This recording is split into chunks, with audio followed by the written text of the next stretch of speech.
Ladies and gentlemen, the day has arrived. I finally start streaming again because I had to deal with the second half of the season for the Utah Jazz. And now we are finally here.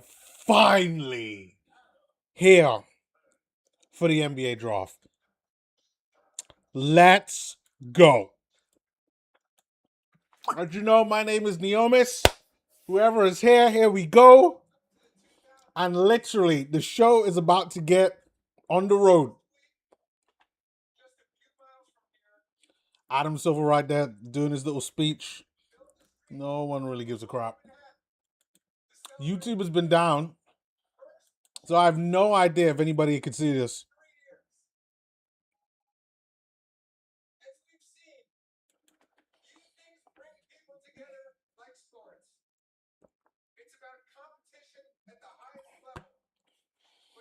As a Jazz fan, I gotta say, Darryn Peterson has gotta be the one. Don't mind AJ. Don't mind AJ at all, but I think that when you're talking about fit, like who's gonna fit the best for the Utah Jazz, the guy that's gonna fit right now is that guy, Darryn Peterson. He's gonna be the best person. Now they got the cameras on Darryn Peterson, on AJ the Bandstar. Wouldn't it be a surprise? Wouldn't it be a surprise if the Wizards go for something different? Here we go. Here we go for the first pick for the draft. All right. Wizards got 5 minutes, ladies and gentlemen. I don't know if you can hear me. I believe YouTube is down right now. So unfortunately, I have no idea whether anybody can see or hear this, but hey, we got to do a show for one.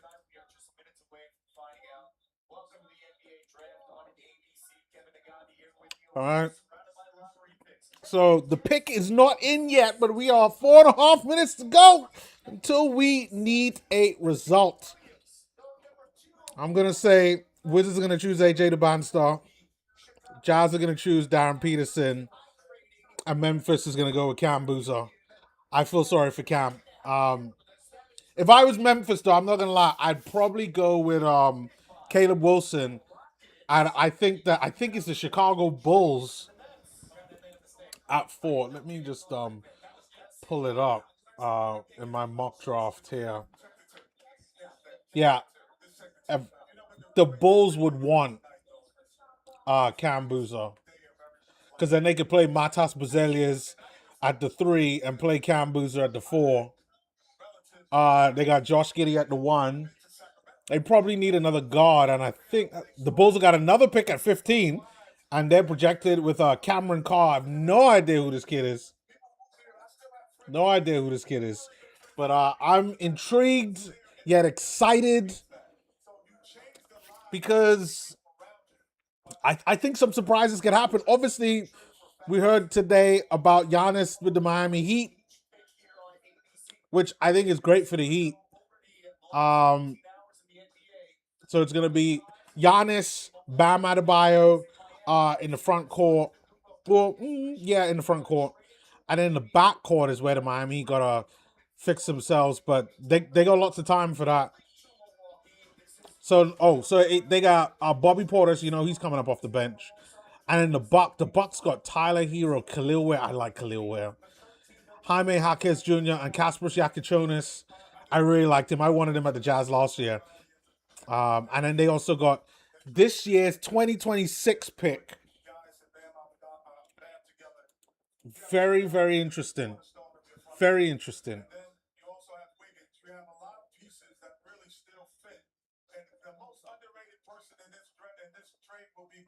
Kenny the Jet Smith is right now talking about the Giannis trade. Still, Washington Wizards haven't made. Are they potentially making a trade to trade down? Obviously, we know Trae Young, Ice Trae himself, signed a new deal there. So maybe they might be thinking, hey, we don't need another point guard. But there are talks that Darryn Peterson is more of a two guard, which I could completely understand that. I mean, the Jazz, are going to be playing him at the point, playing him at the two. I think either way, he's going to get played for the Utah Jazz. But exciting times, boy, exciting times. Again, YouTube's still down. Oh, the pick is in. The pick is in.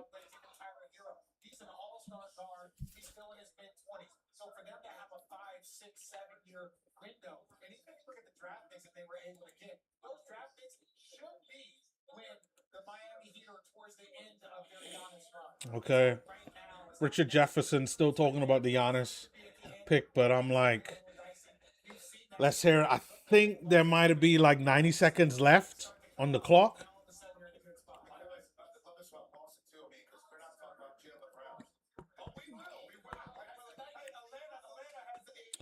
YouTube's still down. I don't think, well, at least down here in Canada, YouTube is still down.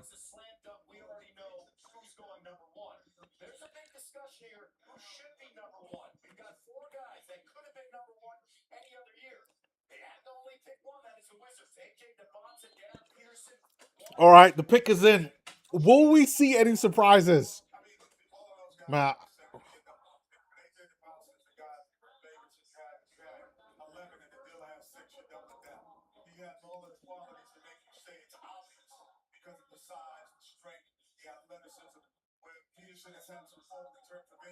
all right, they still haven't. I think there's still time on the clock.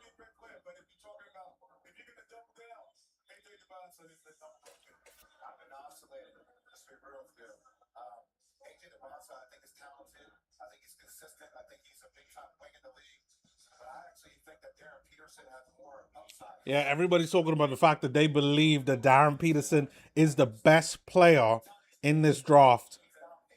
I believe so too.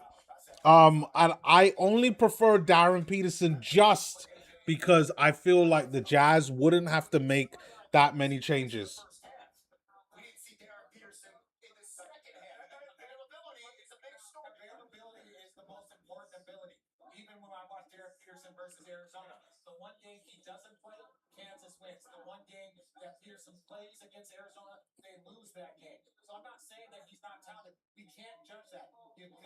How much time is left? They don't even have the clock anymore.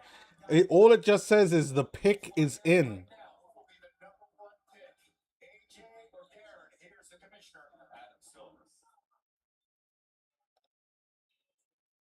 All right, here we go. Here we go. Here we go. Here we go. Washington Wizards. Here we go. AJ. AJ DeBanster gets drafted by the Washington Wizards, people, as expected. As expected, he gets drafted by the Wizards.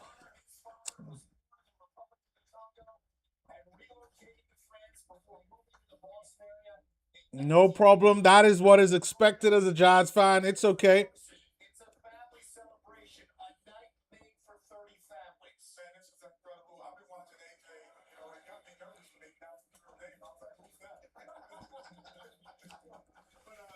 That was as expected. Expected.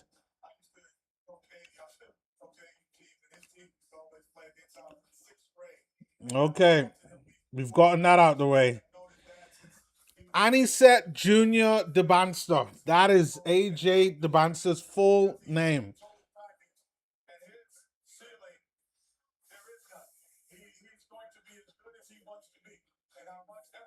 Okay. All right.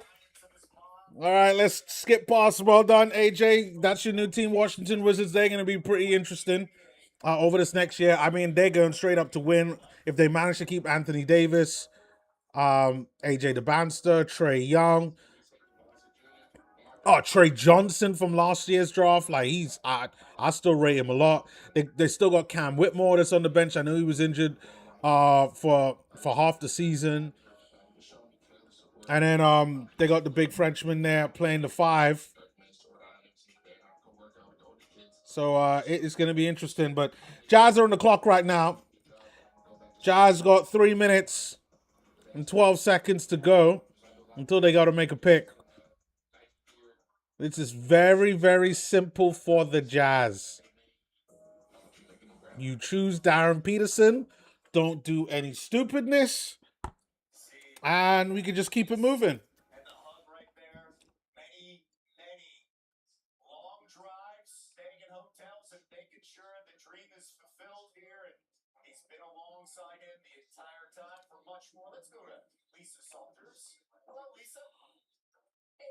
Very, very simple for the Jazz. Oh, my bad. Sorry, guys. All right, they're speaking to AJ the bouncer right now.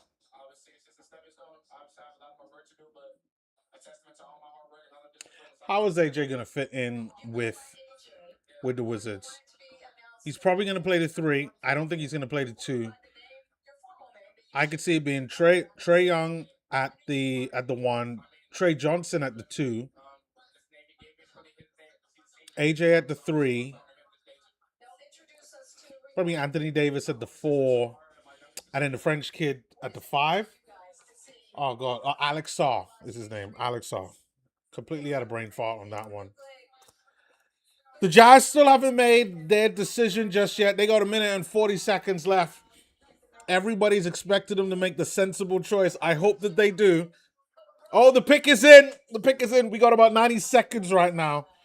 90 seconds to go.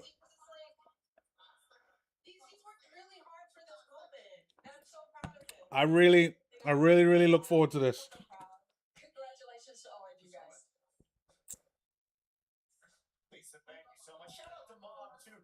I mean, everybody talks about the last 4 years of tanking. I have to say that the worst part of it has been the second half of the season, to the point where not even myself could have continued streaming because I just become so dejected with having to watch my team intentionally lose. But now we're about to find out the result over the next minute, where the Jazz are going to go, and hopefully the Jazz make a sensible decision.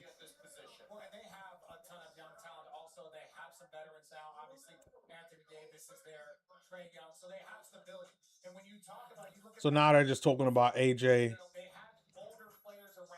and the players that he has around him. Like, he should have some pretty decent leadership there with Anthony Davis.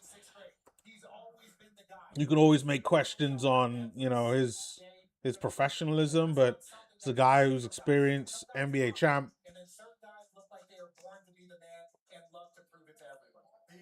And AJ the bouncer, that one makes perfect sense.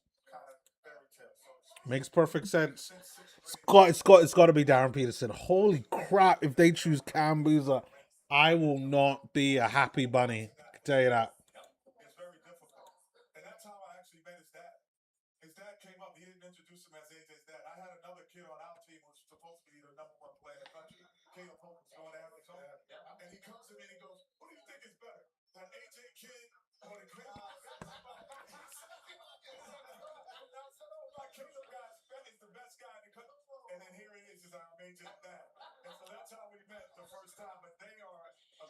Okay. They got to be starting right now. The pick is in. We're just waiting for Kenny the Jet to stop it with some commentaries on talking about AJ the bouncer right now.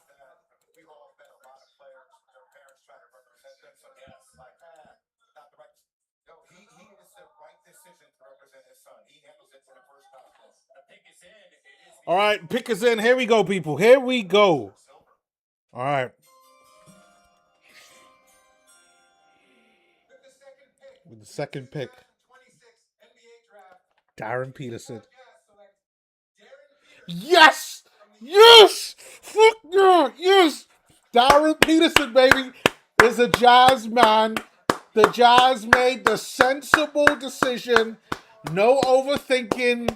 Just keep it cheap and cheerful, people. That is a sensible decision. That makes perfect sense. That's right. He's going to play right next to Keontae George. Either playing the 1 or the 2, and Keontae will just play the other guard position. It really doesn't matter.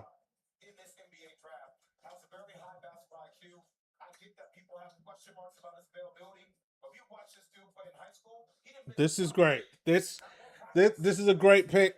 Um, I'll never condone tanking. I'll keep saying that. I'll never condone it. But this is a great pick. That's exactly the type of play that you want. Like, we do need a little bit more. What's the word? A little bit more goals, buckets. We need a little bit more creativity at the one and at the two. Probably more at the two than anything else. And this is great. This is great. All right, Jazz draft Darryn Peterson. And that's it. All right. I mean, I'm definitely gonna put out another video on like looking out about some analysis. Now we actually have some stuff to talk about.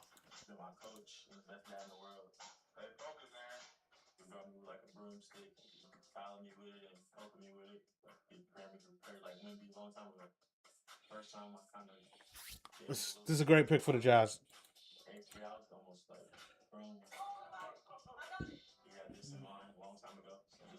They're showing some home videos of Darryn Peterson and his journey, and like his dad being his a good coach for him. Like, this is great. This is great.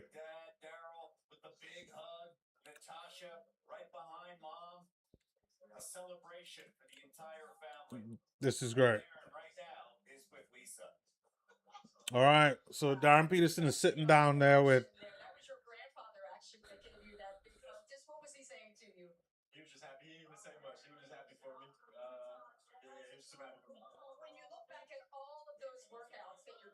Okay.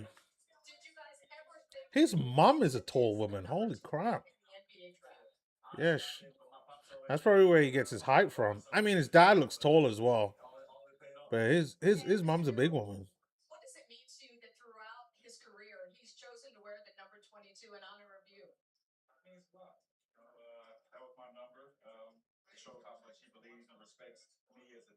Exciting times, people. Love it.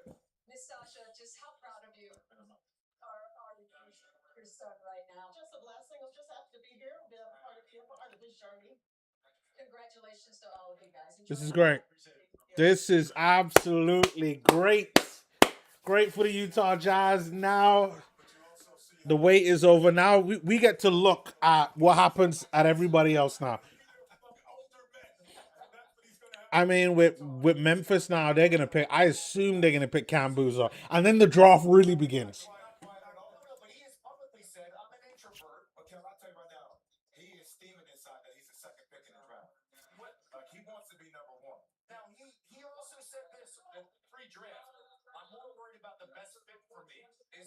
Yeah, Memphis have already chosen right now. They keep talking about Darryn Peterson and him being like wanting to be the number one pick. I mean, that's great, but like, who really cares? Who really cares that? Because in a couple of years, no one's gonna care what position that you were in. People are gonna care more about what you actually did on the court. But Memphis look like they're probably gonna take Cam Boozer. I understand that. But Cam Boozer is such a polished player for him to go to Memphis. Like, I listen, I don't rate Memphis at all. I think Memphis are just terrible. Terrible. You know, I've liked some of their players over the years. You know, John Morant and Kenny Lofton Jr. And you know, back in the day it was Zach Randolph. But like now Memphis is just all over the place. Like, I hope they can figure it out, and I hope either whoever they draft, Cam Boozer or Caleb Wilson, manages to figure it out.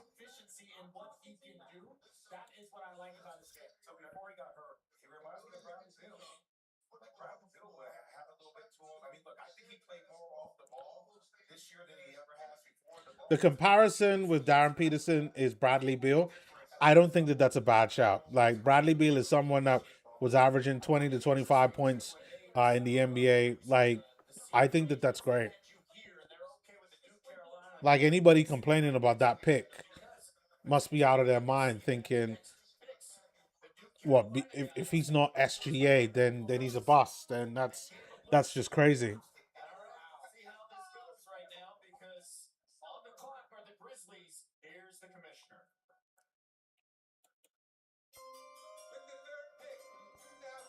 All right, Memphis are getting. Yep, as expected, Memphis Grizzlies drafted Cam Boozer. And look at Carlos Boozer right there.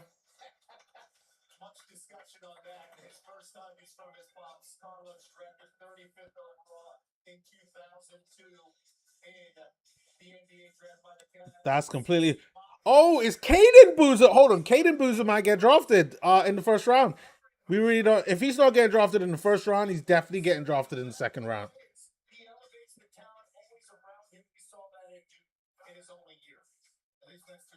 This is great.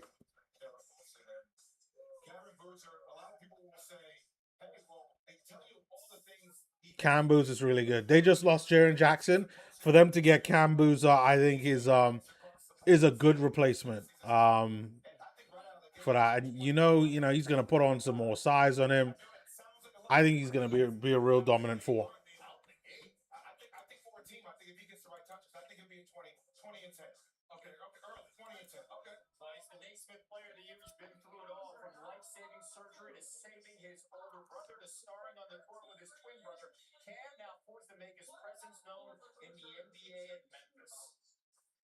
Okay. Yeah. Yeah.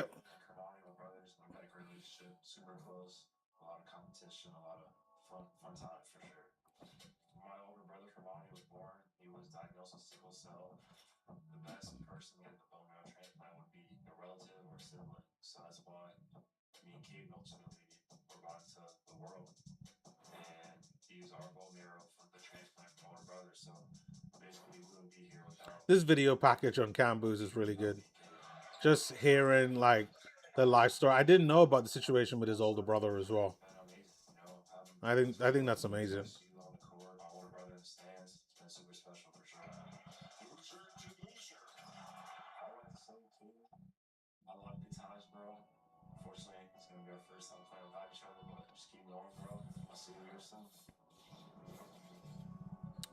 Hold on, is Caden not in this draft? Is he going back to school, Caden?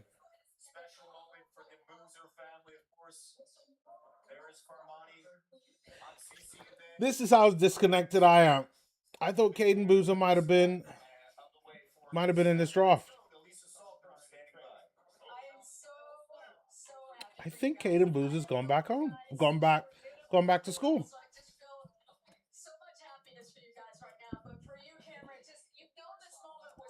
I gotta search this up.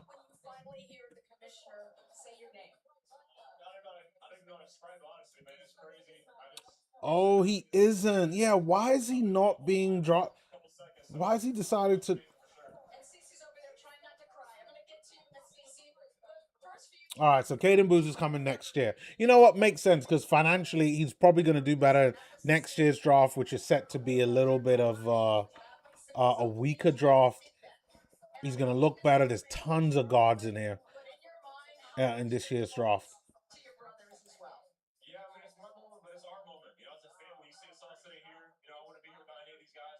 They are projecting Caden Boozer might stay in college for another year or two, which is crazy. One more year. Like, I watched a couple of his games at Duke. Like, Caden Boozer is good. Chicago Bulls have already made that pick, and I think we all know who they're going to choose. They're choosing Caleb Wilson.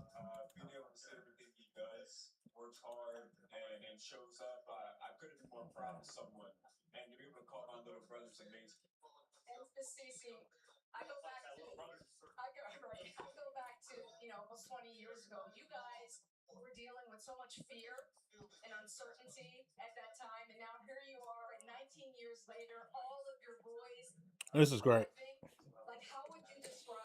All right. So far, so good.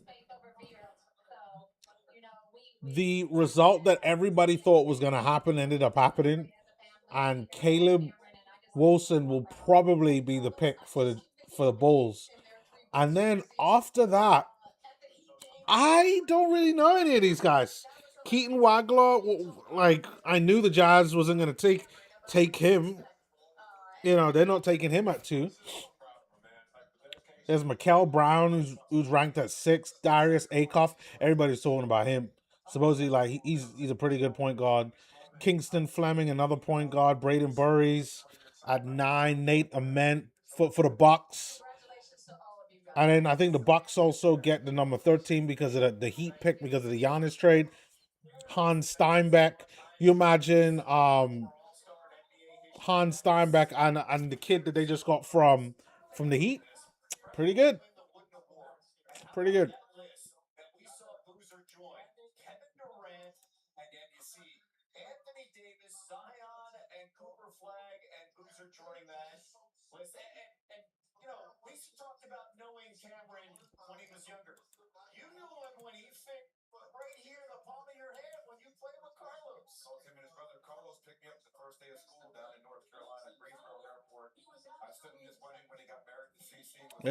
This is great. All right, Cam Boozer right there meeting his new teammate there from the Grizzlies. Bulls are on the clock. There's a lot of talking going on, but like I just want to hear the picks. All right, Chicago Bulls. Caleb Wilson, as we expected, Caleb Wilson going to the Chicago Bulls.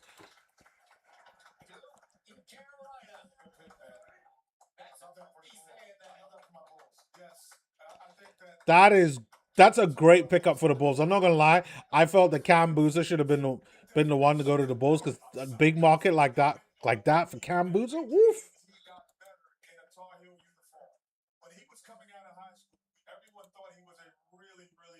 6'11", can play the 4 and the 5. Caleb Wilson. He's someone that, for whatever reason, like if the Jazz had the 3rd pick and Darryn Peterson and AJ was gone, then I was choosing Caleb Wilson. Only because I really am not sure on this Walker Kessler situation.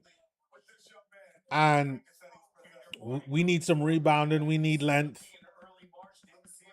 But, like, I think that is a sensible pick. Like, that's a pick where you're not going to get fired if you're these NBA execs. You're just not. All right, here we go. Here we go with a little video package.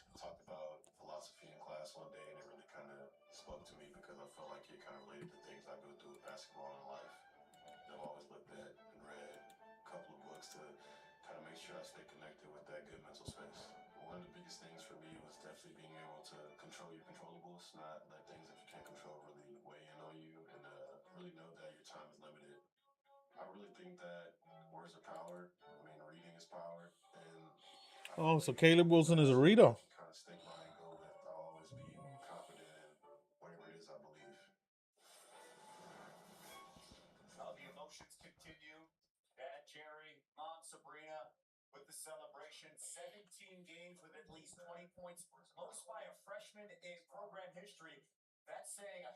Oh my God! So Caleb Wilson's agent is oh God, was it LeBron's agent?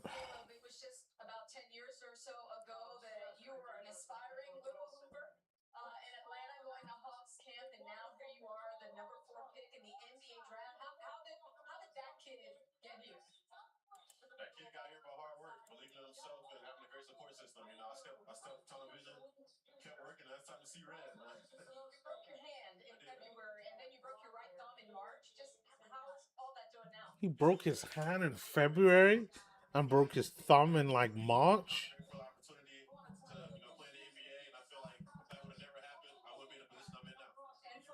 That's crazy.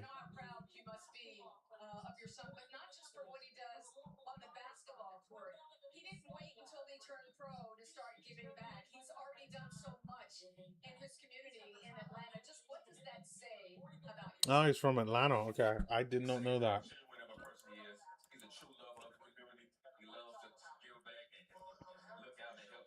His dad got a Stevie Wonder vibe going on with him right now.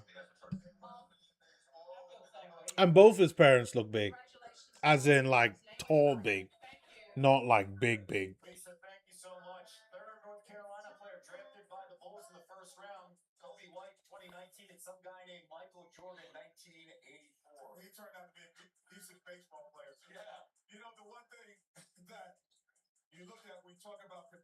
And Caleb Wilson, his highlights look really good.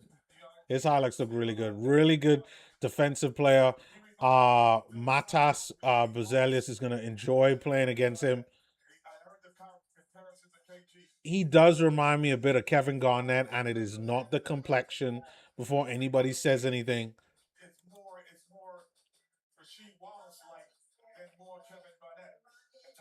so hold on. Kenny says it's more Rasheed Wallace than Kevin Garnett.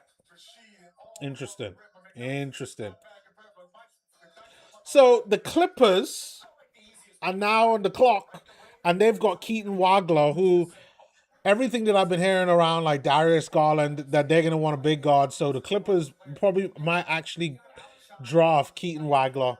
I don't know much about Keaton Wagler, to be fair, so I can't really talk so much.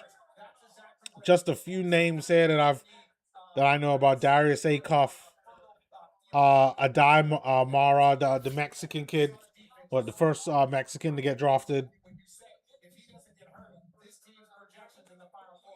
It's Karim Lopez. He's someone that I looked at. Chris Sanak.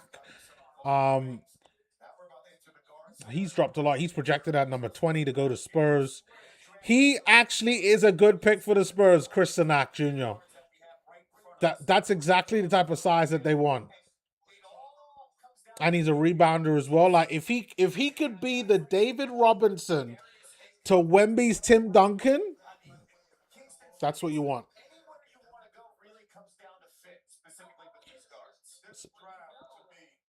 This draft has got too many guards, man. Too many.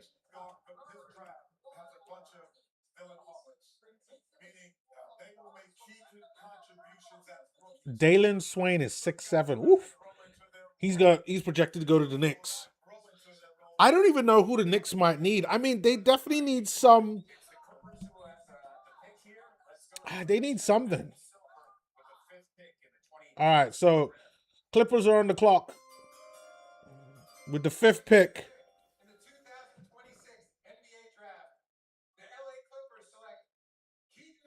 Yep. Okay, as expected. It's going in order. Tankathon is right. Keaton Wagler. Oh, so that's what he looks like. There's a lot of beigeness in the building. A lot of beige. Well done, Keaton Wagler, 6'6" guard. Going to be playing with Darius Garland. It's a good fit for the Clippers. It's a good fit. Playing with Kawhi, if Kawhi doesn't get traded, which I think there's a chance he might get traded. Let's be really honest.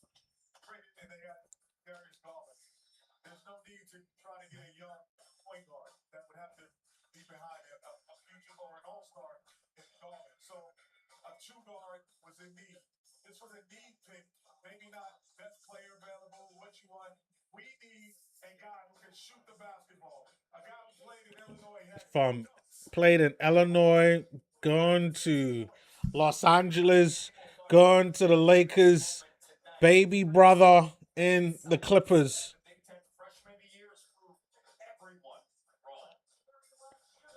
Oh, he was completely unranked. Oh, wow. In 2025, nevertheless.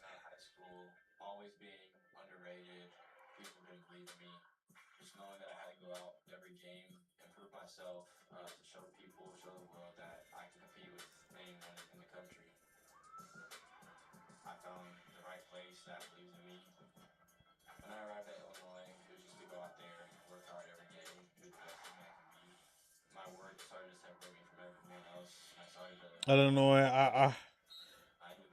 I wonder if he played with Kasparas Yakachonis, who was also at Illinois last year. And also the kid at the Wizards right now. All right, Brooklyn, who's been also doing a lot of moves. They got Julius Randle. They just got on a trade. I wonder what else they're gonna be able to do.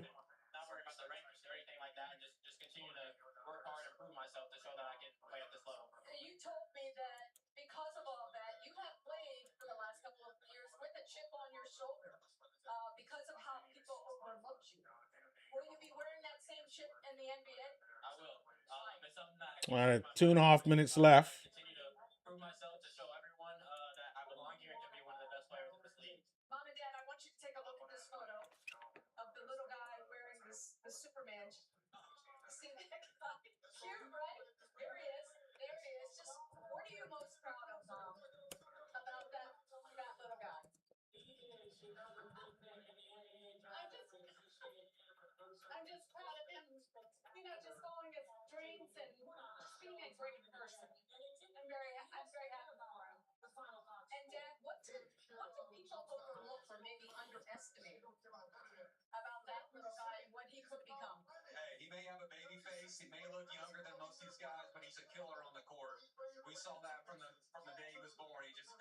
Where is he from? Okay, his dad's white. Is his mom like mixed? Or is he like, was he like Puerto Rican? Was she like Puerto Rican or something?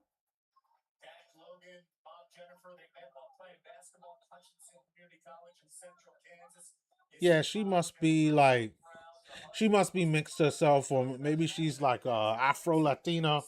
Like you could tell all the kids got curly hair. All his brothers, all his sisters.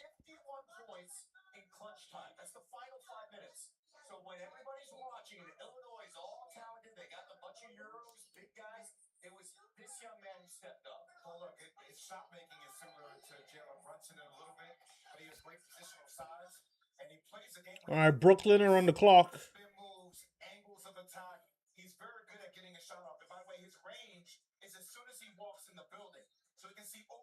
All right, Brooklyn have got their pick. Is anybody going to come away from the grain? Are they going to draft Mikael Brown Jr.? Or are we going to finally get something different? Could it be like a Nate Ament or Yaxel Lindenborg?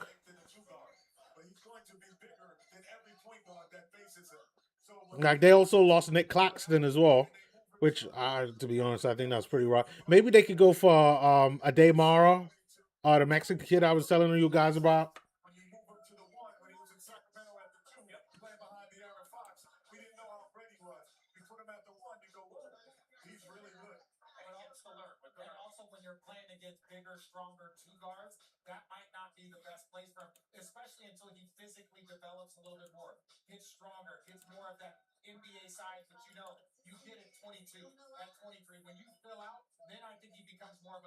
Oh, pick is in.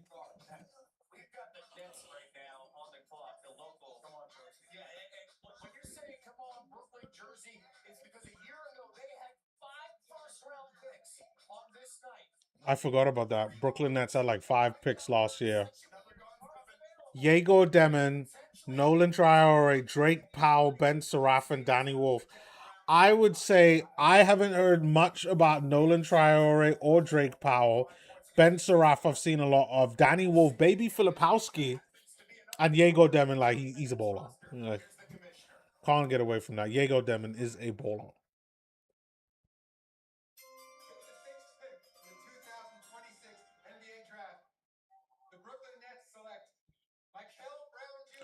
Nope, everybody has stuck to the grain.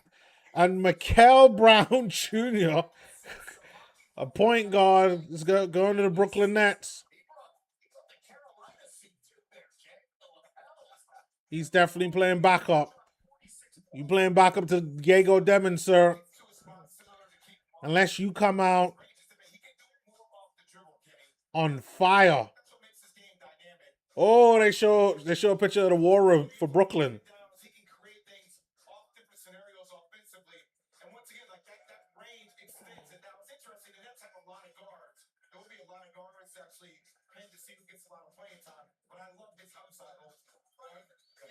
All right, Mikael Brown Jr. What is he? Average 22.4 points, 4.1 rebounds. Oh, let me make sure it's this right. Oh, hold on. No, let me drop. 18.2 points, 3.3 rebounds, 4.7 assists, and zero point 0.1 blocks, and 1.2 steals a game. Actually, pretty good. Pretty good. 6'4". Reminds me a little bit of a Keontae George, not just because of the cornrows, but definitely because of the numbers.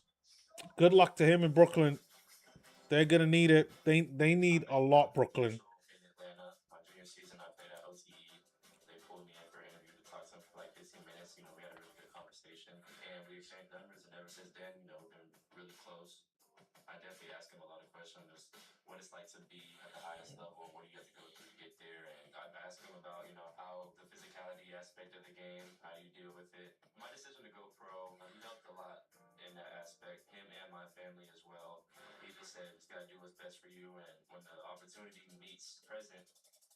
Oh, that's pretty cool. So he's got a good relationship with Donovan Mitchell. That's nice. I like that little video package there. The Sacramento Kings, literally the whipping boys of the NBA. They are projected to draft Darius Akoff, and I truly believe that is they need Akoff. They need Akoff and a lot of other things, but after losing De'Aaron Fox, they just need everything. The Kings. They need bigs. They need guys that can shoot, lay up, create. Like literally, like they really should be taking best player available, and the best player available right now is Darius Akoff. So I could see that.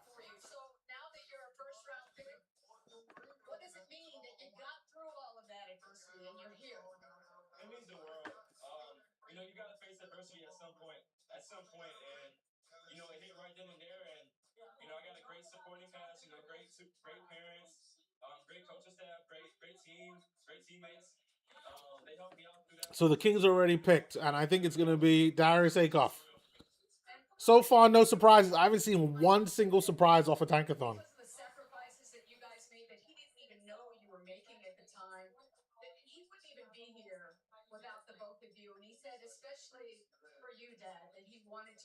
Curious to find out who the Bucks are going to pick at 10 and 13. All because of the Miami Heat. And the Miami Heat always choose pretty well. But now that pick is going to the Bucks. Who knows who they're going to choose? They are projected to choose Hans Steinbeck. He's a power forward, 6'11". Holy crap! But that's a good place you probably want to be right now is Milwaukee if you're a rookie, because it's just like they have no idea who they're building around. Um, they got, like, I wouldn't say vets, but guys now that have been in the league 1, 2, 3 seasons, but it's it's pretty crazy.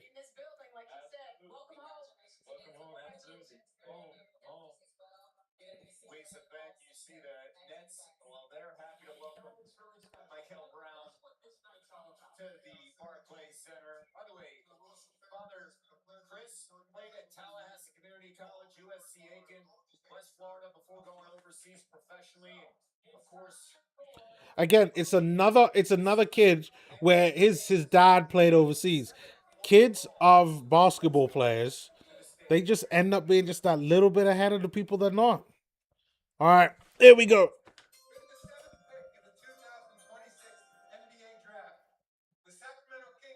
Darius Akoff. Yeah, Darius Akoff is going to the Sacramento Kings, looking like Ti over here. I think this was expected. You probably say he was better than Mikael Brown, but more on the shorter side of the game. 6'3" point guard, the best scoring point guard. Great shooter. Great shooter.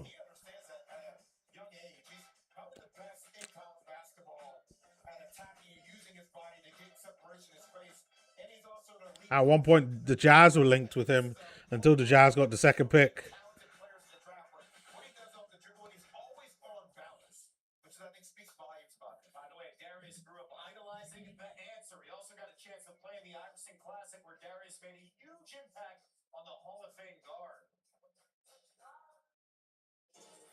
All right, here we go. It's a little bit of a video package. So,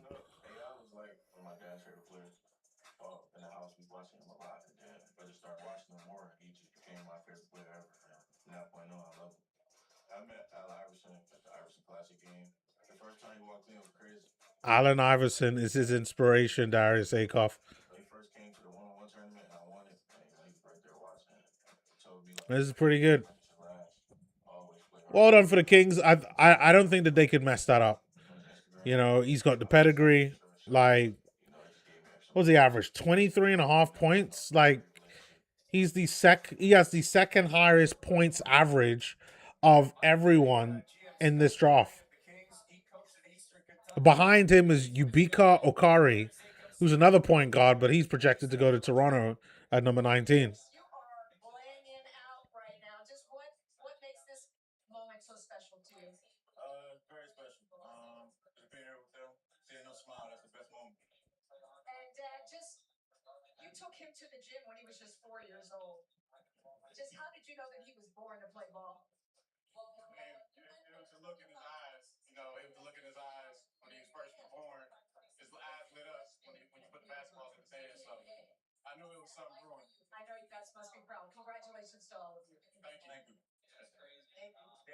They didn't ask his mom anything.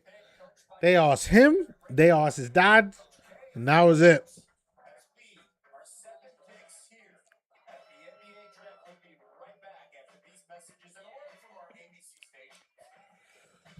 Okay, for some reason they decided to go on break. I probably am going to take a little bit of break myself, and then I'll be right back. So give me 1 sec. I'll be right back, but you guys stay tuned.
Oh man, I'm sorry.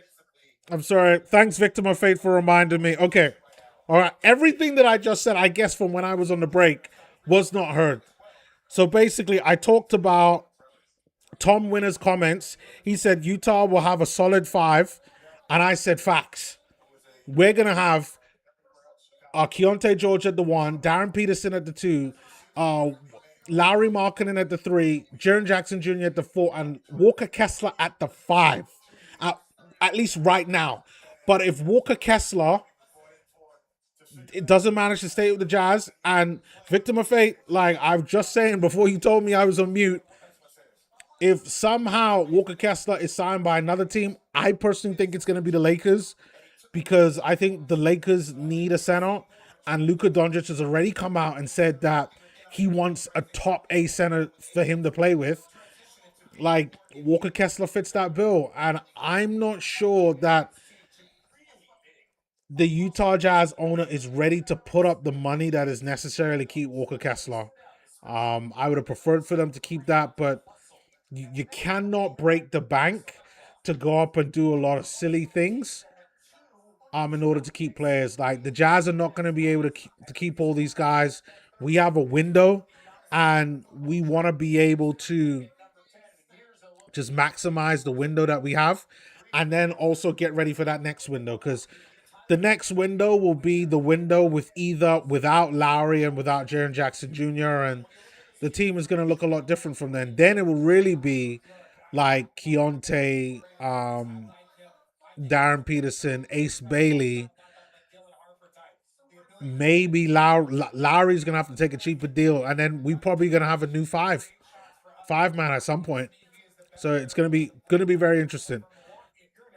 And then that's all for the comments. But once again, thank you very much, Victim of Faith, for letting me know that I was on mute. A lot of times I forget it because when I go on break, I go get something to eat and I just completely switch off. But I think what had happened there was, let's say, I thought Morez Johnson Jr. went to the Dallas Mavericks. And I was surprised because I thought they'd have gone for Braden Burries. But now, hold on. Now it's Milwaukee Bucks. Oh, so there we go. Braden Burries is going to the Bucks. And my guess is that the Milwaukee Bucks have just chosen best player available. Um, that's what it looks like right now. Braden Burries is supposed to be a combo guard. He's a two guard. Says that he can also play the one. I don't know how that is. I mean, he only averaged 2.5 assists a game. That tells me he's probably more of a two guard than a point guard, and that they're probably putting out. He can probably play point guard just because of his height. But when looking at the Giannis trade, but they got Khalil Ware, Jaime Jaquez, and who else did they get? They got somebody else in this Giannis trade.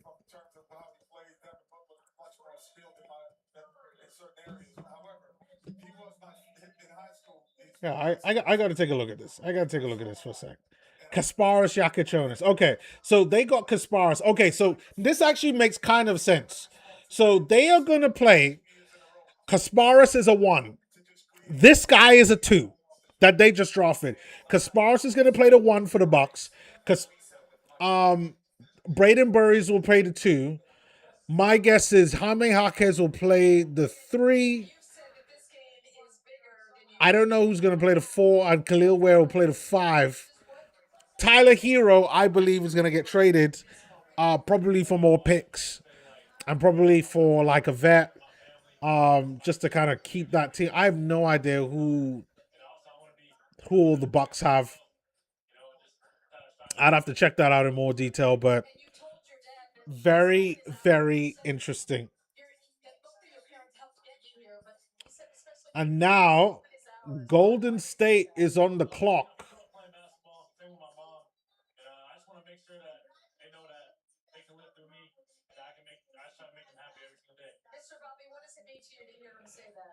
I'm curious to know who Golden State go for. This is a lottery pick. Well, I think this is probably one of the highest picks that they've had in a while since who's the kid that come out the Keontae Jones drop? Oh my god, I'm having brain farts today.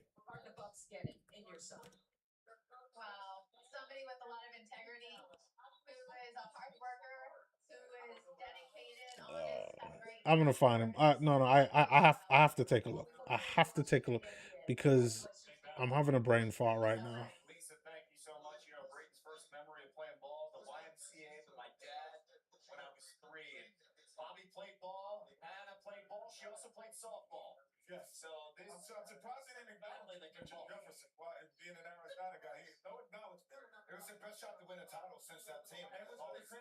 I'm gonna remember this. I'm gonna remember his name, and then I'll get back to you. But crying out loud,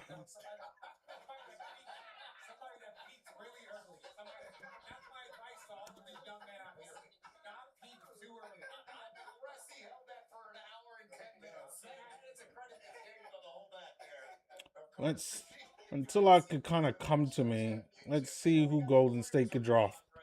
All right, so they got Nate Ament at small forward, Yaxel Lindendorf, Hans Steinbeck. Yeah, there's a ton of bigs right now. I mean, like Brandon Pachimsky. That's what it is. Brandon Pachimsky. That's who it was. And even then, he wasn't even a lottery pick. All right, so this is the highest pick that Golden State have got. They do have a history of choosing the right guys, though. They choose good guys.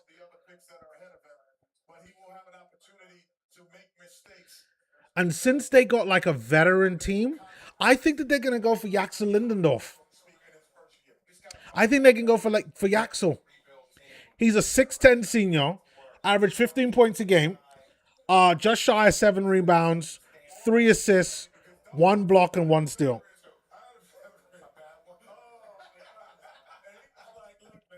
Great place to pair him up with Draymond, or at the very least to learn from Draymond. Like that would be great. You could play him with what's his name, Quentin Post, who was a great second round pick. And then like last year, I think that they got the young signing of the whole draft, Will Richard. Will Richard was an absolute steal of this draft last year. And now they got a pick, what was at 11? Like, they could do so much things with that. So much. Maybe they want to go after a Nate, a man. Maybe they're thinking of the future. I don't know. I don't know because they still got the old guard there, but they do a great job at giving their young guys opportunities. Like their second team was always exciting to watch last season. So I'll say that they're gonna choose between Nate Ament and Yaxel Lindendorf, and the pick is in. I'm curious to see who they pick. Should be real exciting.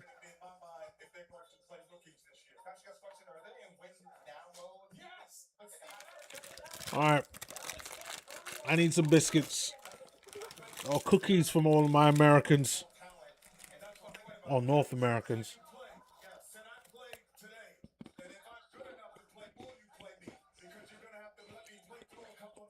Leave your comments below. Let me know what you guys think. It's exciting times. I love the draft time. Literally, it's almost like going to the casino and watching people gamble. Like, it's great.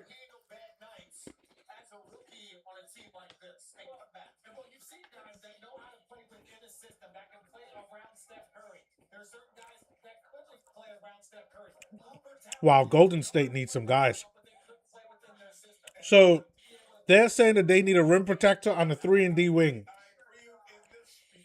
So the rim protector, like we're really talk. Unless they go for a Daymara. A Daymara is a junior. Like, unless they go for the Mexican. Hey, and San Francisco is kind of close to Mexico. You know, he could go and visit the fam like anytime he wants.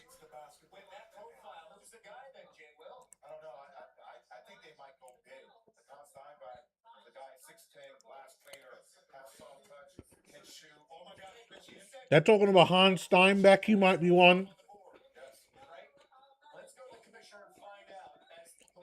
I'm gonna go Nate Iman, Yaxel Lindendorf, or Ade Mara.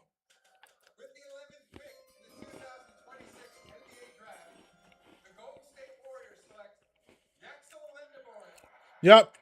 Golden State Warriors drafted Yaxel Lindenborg.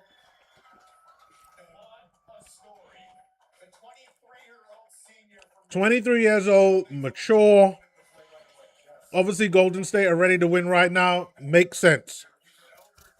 They're not trying to have too many cubs, too many babies.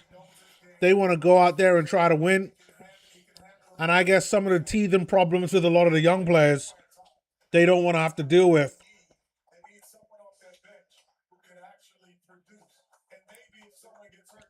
And I think it's like Kenny the Jet is saying, they could have a guy that could come up off their bench and contribute right now. The bad part is if he doesn't contribute right now, he's going to be gone. He'll be gone.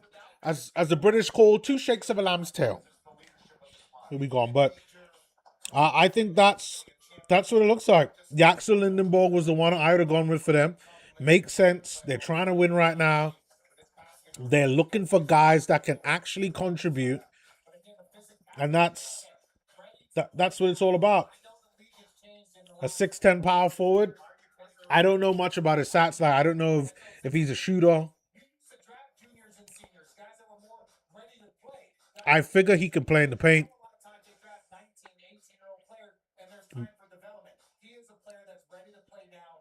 But he's a big dude.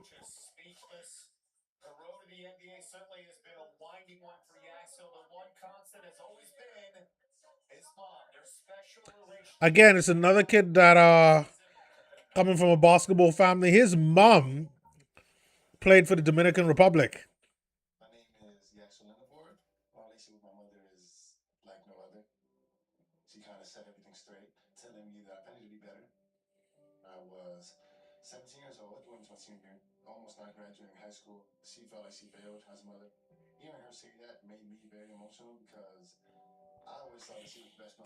Oh, this video package is actually pretty emotional.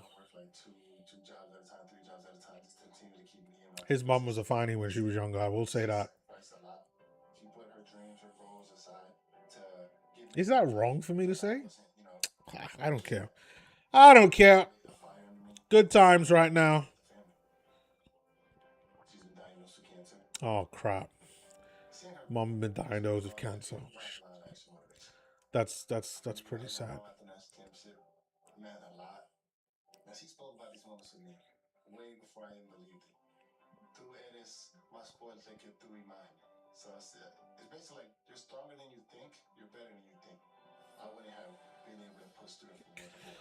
So the guy right now that is dropping is Nate Amen. Yeah, Yaxel is crying. My brother, save your money.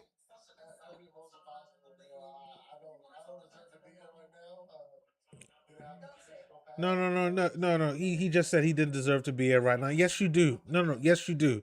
Like, it's okay. It's okay. Just go out there, my brother. Work hard. Do what you got to do.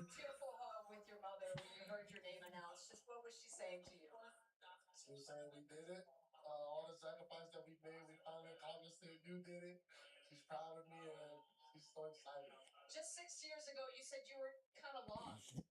You didn't see a future for yourself. Just how did that kid? 23 years old. Father's obviously not about.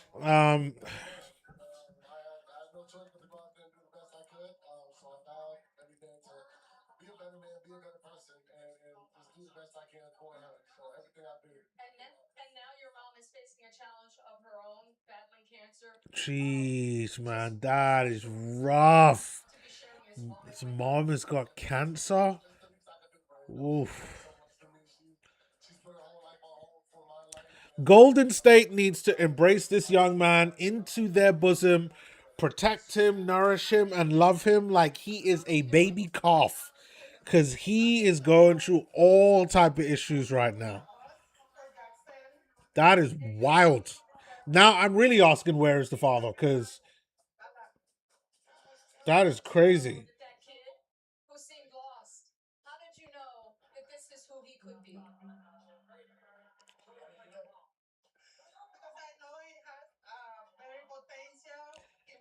Oh, yeah, mom's a freshie.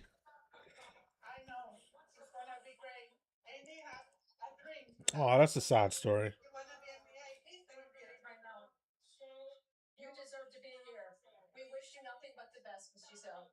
That's a sad story.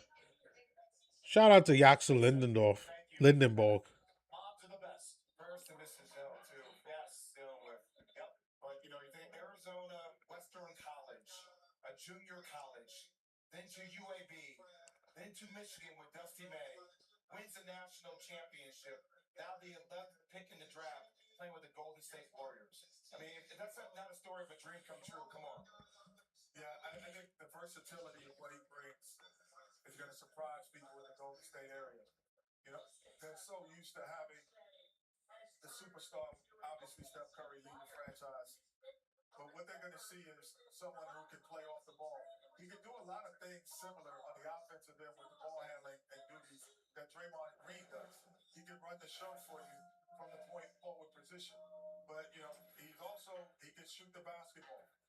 Oh, here we go. Look at the video package.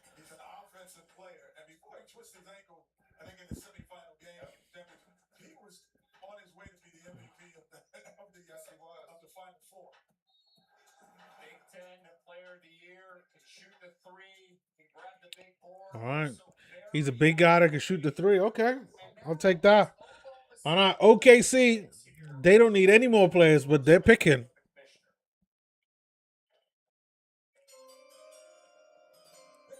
Are they going to go after Nate Ament?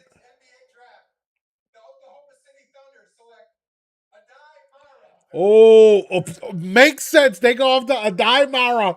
They go after the big center, the 7'4", 7'4.5". They drafted for need.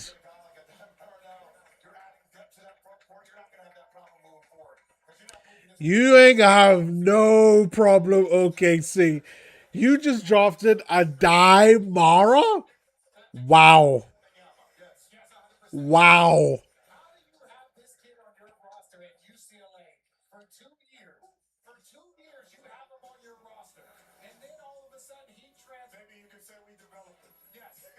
That is crazy. 7'4" going to OKC.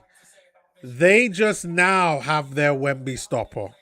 I don't know if he's going to be any good at it, but they got a guy that could compete with Wemby.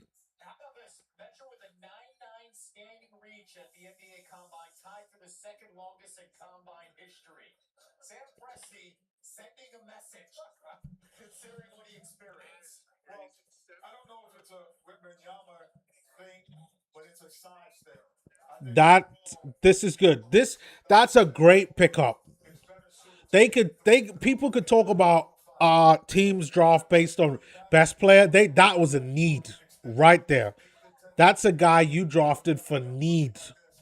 They needed a player like that.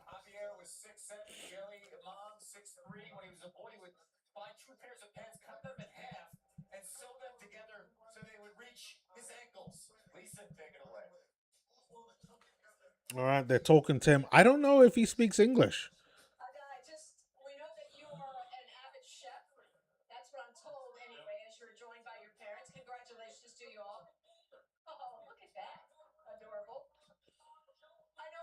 Oh yeah, both his parents are big, as in like tall big.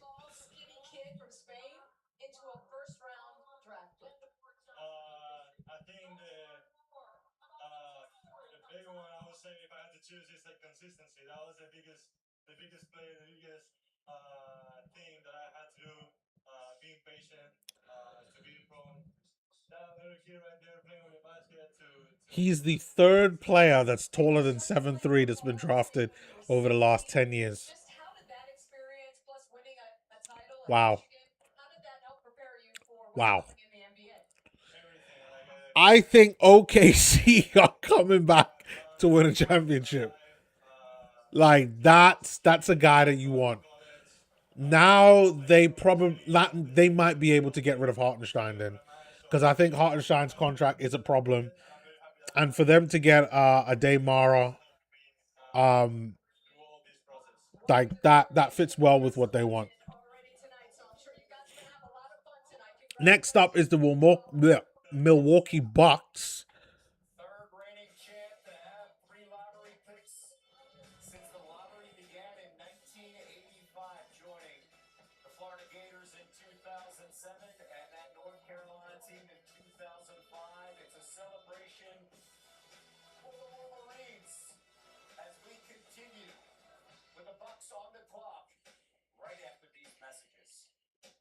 Okay. Looks like Bucks are going to be back in about a minute. I'm going to take a quick break myself. I will not be gone because by the time it comes back, we should know who the Milwaukee Bucks will be drafted using the new Miami pick based off of the trade. So I don't think the trades go through until like next week sometime, but it's very unlikely that this trade will not go through. But yeah, I'm going to take a quick break.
Okay, okay. I'm back and we're just in time for the Milwaukee Bucks.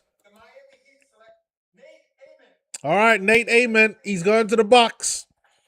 It's the Miami pick, but it's going to the Bucks.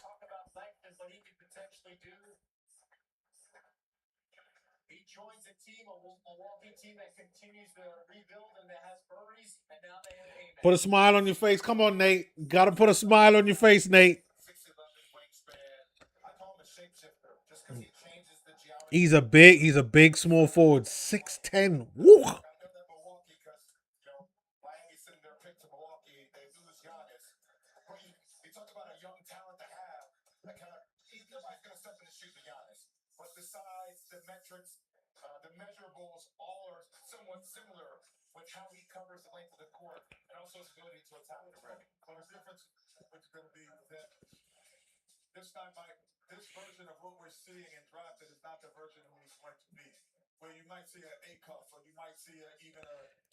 See, I don't like that comment that was just said by Kenny, saying the version of him that you see now is not what's going to be in the future. Like how are you just going to go up and you're going to draft a guy that has a skill set to do one thing, but then later on you're like, no, we're going to morph him into something else. Like it makes no sense. Just draft to something else.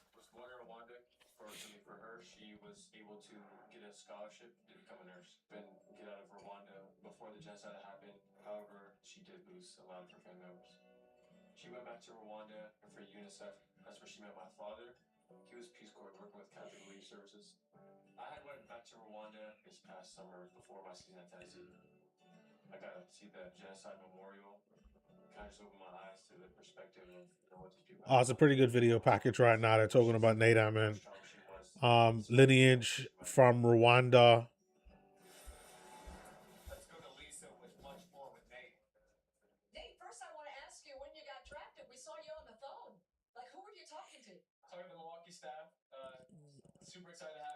Uh, looks like the Milwaukee Bucks have already started talking to Nate Aman.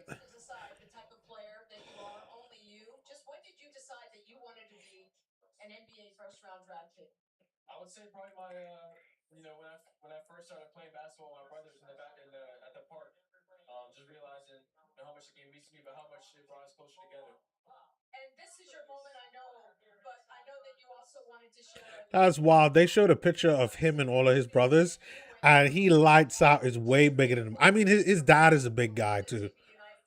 Again, in height.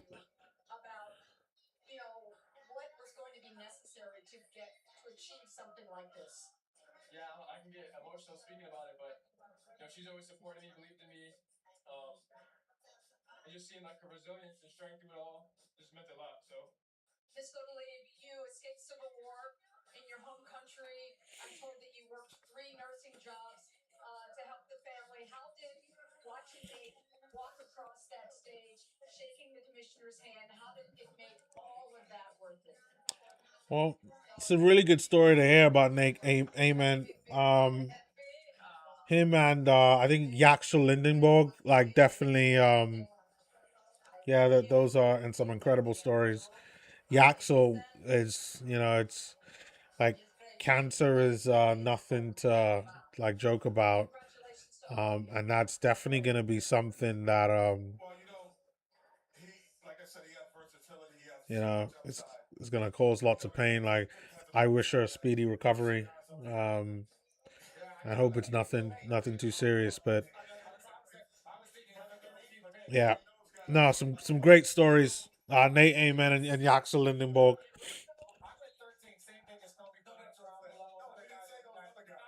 So the only guy that's dropping so far is Hans Steinbeck.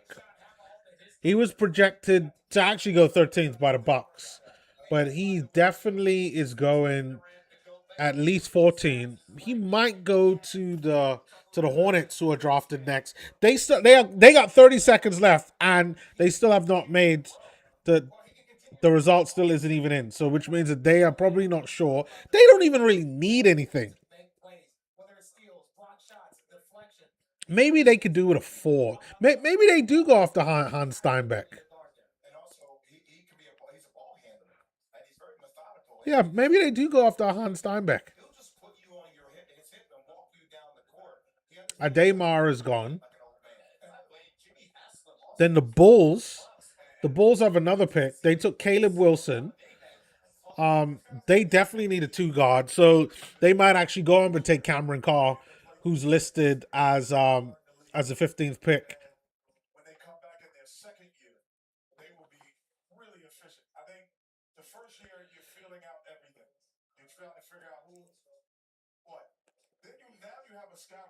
Shout out to the two people that is watching the stream. Much appreciated. I know it's been a while since I started streaming, but I'm going to continue with the first round at the very least for the NBA draft.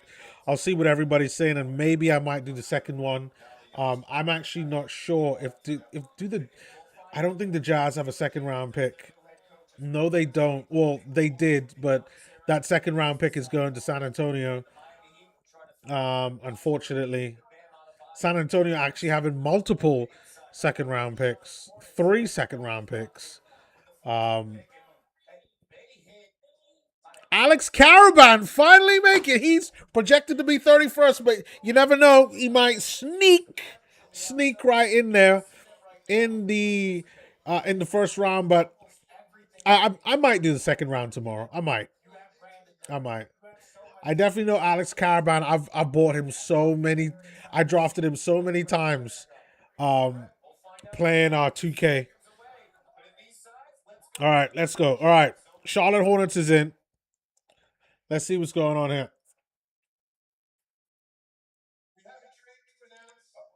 Oh, here we go, trade, baby. Oh.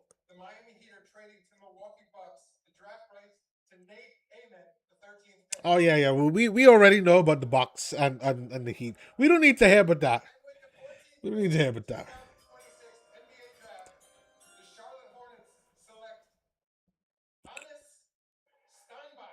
Hans Steinbeck. It's Hans. Hein. Hans Steinbeck goes to the Charlotte Hornets. That did make sense. I think that they need a little bit more size and athleticism. What is he? 6'11"? He damn near can play small ball 5. I know they got the kid that they got last year. Gosh, my memory is awful. Like I could picture the man in my head right now, and I'm just completely banking.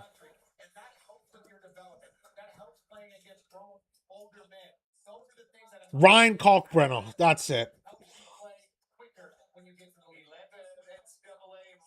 So Hans Steinbeck going to the Charlotte Hornets.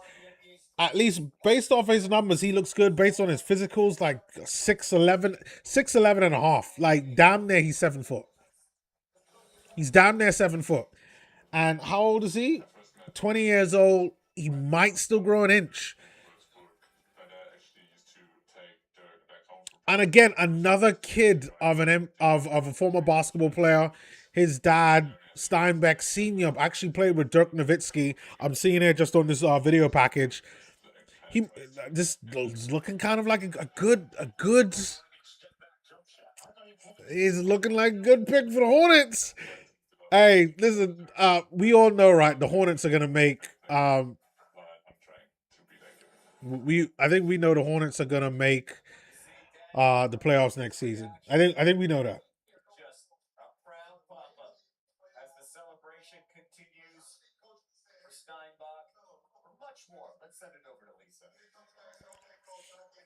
All right, Chicago Bulls is on the clock. Looking at the Bulls team right now, they got a point guard. And again, oh my god, my memory is so bad. Josh Giddey. They got Giddey there at the 1. I don't know who they have at the 2 because they gotten rid of it all. Oh, Dirk Nowitzki sending a congrats to Hans Steinbach. Oh, look at that. Oh, that is so nice by Dirk.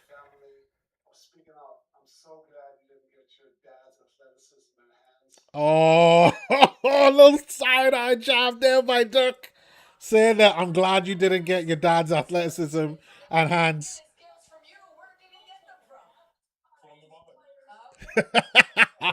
Ah, nice little joke there. Hans Steinbach, I think he's going to be great for the Milwaukee Bucks. It is now straight up opportunity time.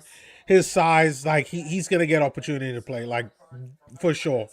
Question is, can he put the ball into the basket based off of his numbers? Yeah, like he rebounds and he gets buckets. So I think this is great. And he's averaged 11.8 rebounds. Is that the most? That's the most in the for all the guys projected to be in the first round. That's a great pick for the Bucks. When you're talking about the Milwaukee Bucks rebuild, like that's a really good pick to be getting. Really, really good pick to be getting. Um no, not for the Bucks, for the Hornets.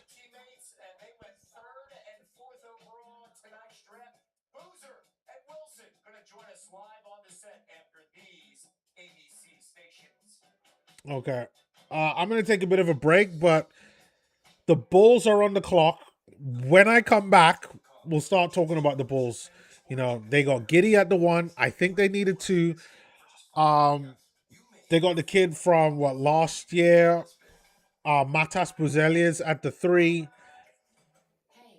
They just drafted Caleb Wilson at the four,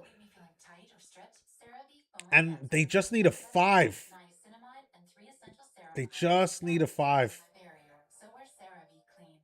I think that they need size. I think that this draft, like, I think you need size.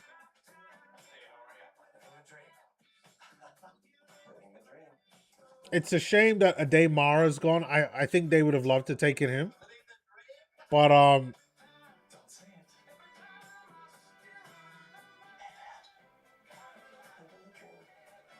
unless they get somebody a lot lower, maybe like Henry Vassar might be a guy that you want to go for, but he's projected to go to Brooklyn at number 28. The Lakers might want to go in for him. As a matter of fact, that might not be a bad shout. The Lakers might want Henry Vassar. They're projected with Zuby Ejiofor. If I was them, I wouldn't draft him.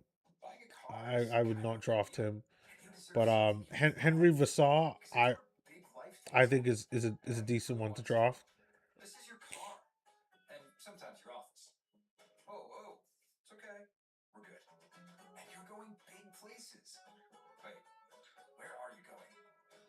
Yeah, yeah. That's where I think things are right now. Yeah, the bull. Who else did the bull? Let me see if the Bulls actually made any trades. I should be going on a break, but like, I'm really intrigued right now. Really intrigued. I think the Bulls need size. Like they had the guy that they traded to the Celtics, and again, I'm having a brain fart. No idea.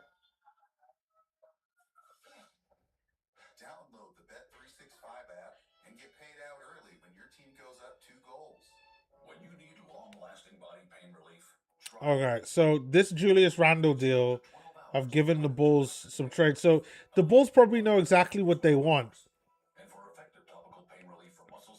Let me read this Julius Randle trade because I'm pretty sure I'm missing stuff. All right, so Minnesota Timberwolves trade Julius Randle and the number 28 pick draft to the Brooklyn Nets. So the Brooklyn Nets get Randle and the 28th pick in a three-team deal, also sending center Nick Claxton. Also, Claxton goes to the Bulls, right? How tall is Nick Claxton? Because I don't think Nick Claxton's a 7-footer. I think he's close, but he's not.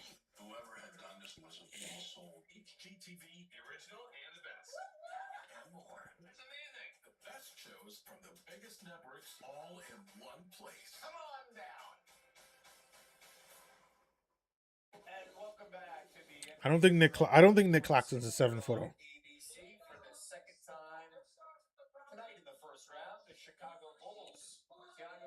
He's 6'11". He does have a 7'3" wingspan though. And playing next to Caleb Wilson will be pretty good. All right. Oh! Oh!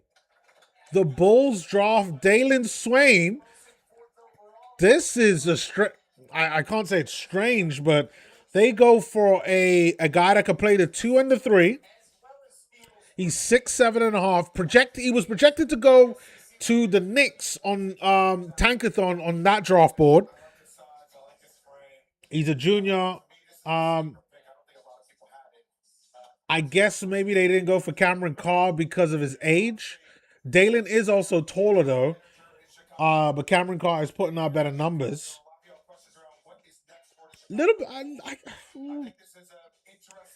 Little bit surprised, and they're even saying it on there. It's an interesting surprise.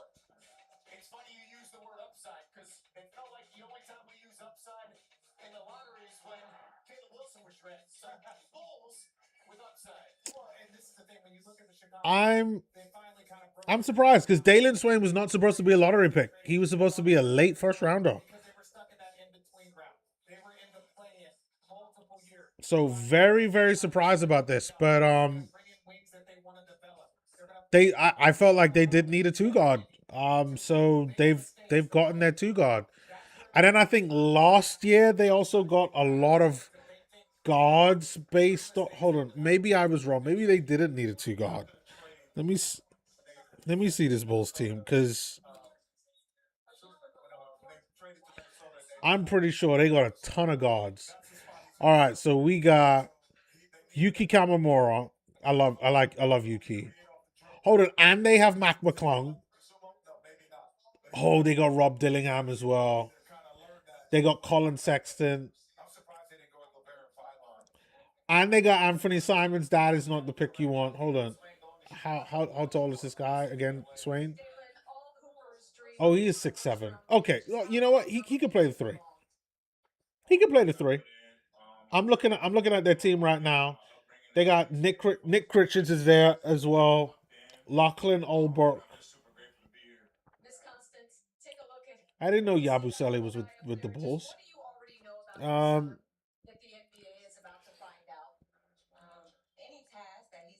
Yeah, they definitely need another more 3-man.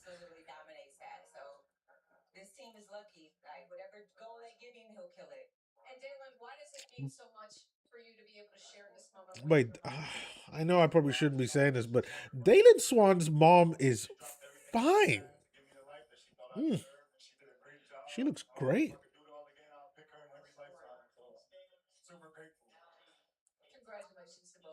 All right, good for him. No, I think the Bulls needed a small forward. They got someone that's like a 3-2. I could understand that because it's really just Matas and then Leonard Miller. Yeah, and that's it. Matas and Leonard Miller. Yeah, they're gonna play him at the 3. I don't know if he worked out with them, but like, yeah, maybe that's just the route that they wanted to go.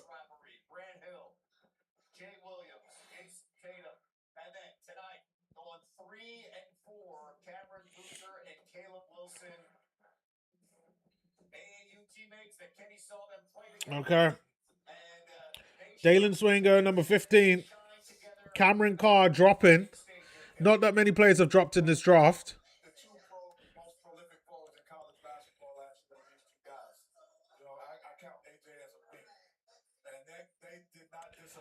Charlotte drafted victim of fate. He drafted Hans Steinbeck. And I think that's a good one. 6'11.5". Power forward, averaging 18 points, 11 rebounds. He has the highest amount of rebounds of everyone projected to be in the first round. That's a great pick for the Charlotte Hornets. I don't know how they're going to use him. Obviously, they're going to use him at the 4, but it's going to be great playing him next to Kalkbrenner because when it comes to rebounds, you're not going to be able to out-rebound the Charlotte Hornets. Charlotte Hornets are going to look like a really, really good team, especially when it comes to rebounding. They got some guys now for rebounding.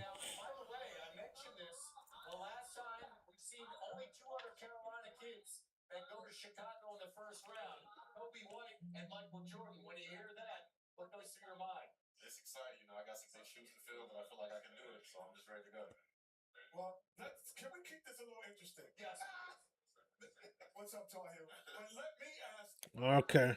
Right now, all right. Memphis is on the clock. The pick is in. It's gonna be interesting with Memphis because obviously, as a Jazz fan, sorry, I got something in my eye. As a Jazz fan, we saw Taylor Hendricks and Walter Clayton Jr. go over there. They still got issues with oh god, what's his name? Ja Morant. And obviously they just drafted Cam Boozer in this year's draft. I don't think that they need another guard. I don't think that they need another guard at all. Maybe they might need a 3-man. That's the only thing that I could see.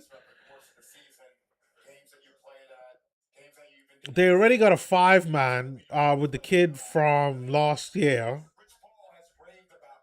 Again, I'm blanking out. It's probably that I haven't done this in so long. My basketball knowledge is like slow, and I am being very slow. Zach Edey, that's who they got. Zach Edey from last year. That's the guy. Okay, here we go. Memphis. Who they drafted? Who the hell is Bennett Sturts? Oh no, never mind. Bennett Sturts is a point guard. It looks like someone is in trouble. Bennett Sturts is a point guard out of Iowa. Senior guy. Let's see. They got Ja Morant. Who else? Where's Walter Clayton Jr.? Okay, they got Walt. They got Scottie Pippen. Hold on, they drafted another point guard? Like this. Someone's getting traded. I'll tell you that. Someone's getting traded. Ja Morant. I think Ja Morant might be getting traded. Ja Morant and some other players are getting traded. Because that doesn't make any sense. You got Ja Morant as your point guard as well. Scottie Pippen Jr., Walter Clayton Jr., and I'm sure some of these 2 guards could also play the 1 as well. I've seen them play Cam Spencer at the 1. Maybe Jalen Wells at the 1 as well. Like they've got too many point guards. Oh, and Javon Small. Yeah, they've got too many guards. They've got too many guards. People are getting traded for sure out of this team. Victim of Fate says,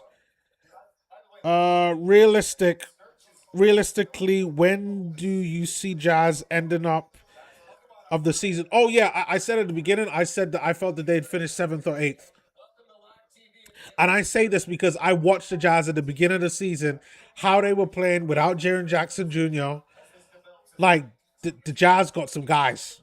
The Jazz got guys. Like, right now, you know what? At best, 7th or 8th. And at worst, I would say 9 or 10. I'll say it like that. I'll say it like that.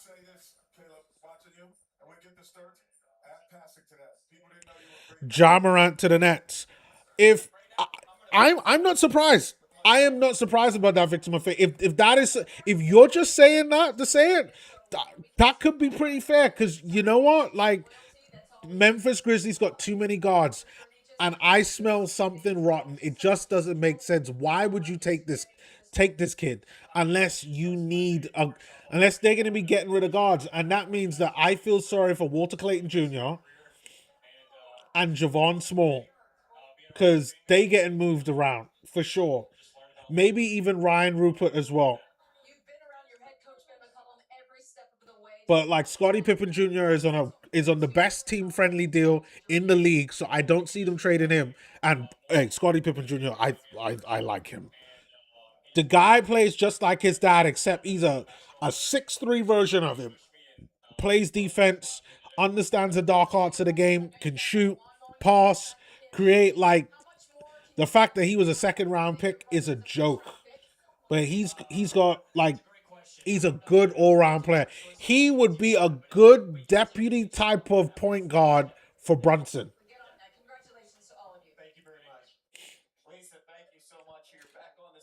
All right, hold on. All right, guys, I gotta change my camera battery. Battery just went. Stay with me.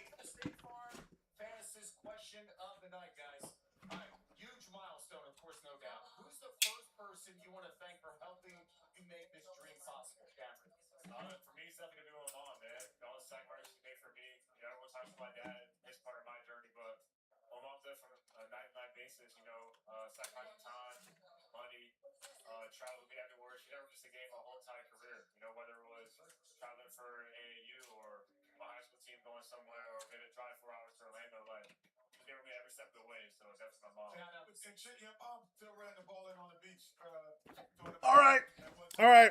I changed the battery. Changed the battery. I got it charged.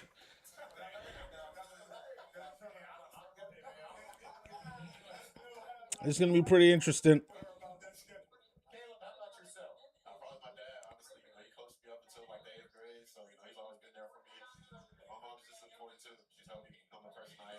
All right, OKC are on the clock right now, and OKC got the 17th pick.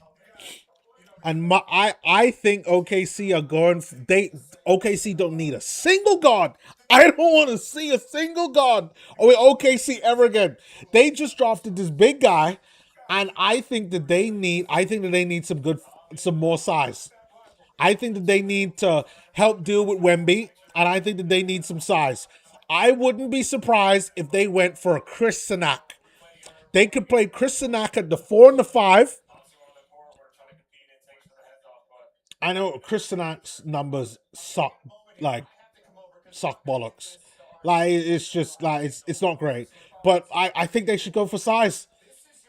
There's Karim Lopez, who they're projected to draft, international player, but I actually would go for Chris Sinak Jr. at OKC. That would be the guy, in my opinion. Chris Sinak Jr. That's who I would go for.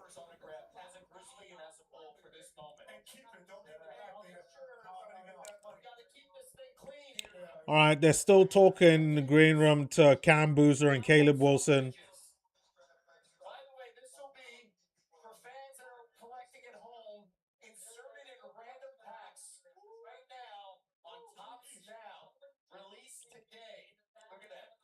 Oh, they're doing card signatures right now.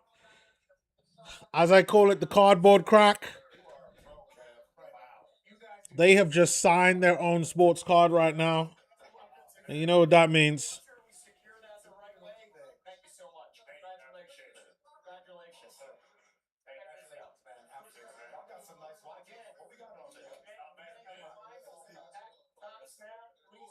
There's no way that those cards of Cam Boozer and Caleb Wilson are going to be in random packs. No way.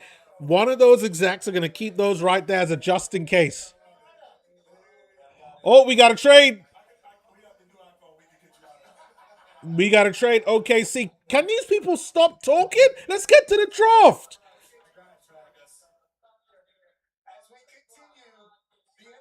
What are they doing? Be quiet. Let's get to the draft. There's a trade happening.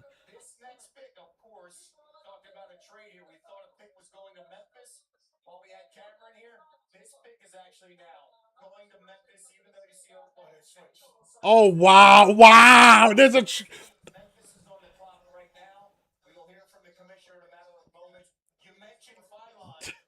Bro, yo, victim of fate. The trade is happening. The trade is happening. Memphis is involved in a trade with OKC. What is going to happen right now? Is Ja Morant going to OKC? Here we go.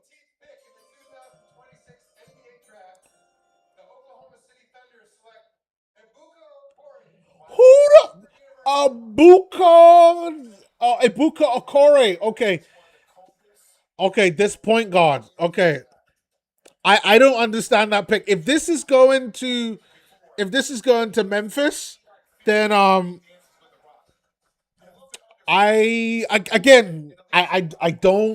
don't get it. It's another guard. And no, and this is a 6'2" guard. His numbers are crazy though. 23 points. Like, does he have more than Acuff? This is this is probably the highest scoring point guard in the draft.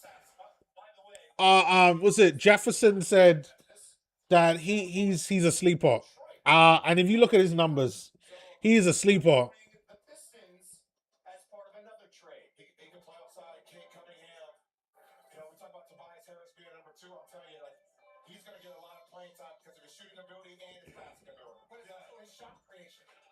What is the trade?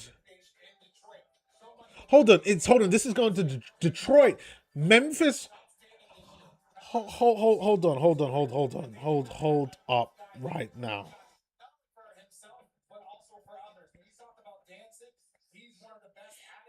Second player from something's happening here. There's a trade with Memphis, and no one has said anything. I'm waiting for Adam Silver to say something so I could.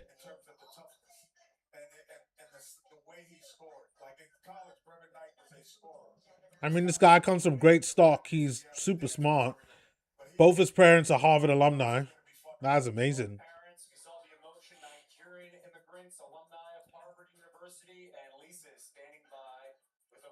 What is going? No. Let's get to the trade.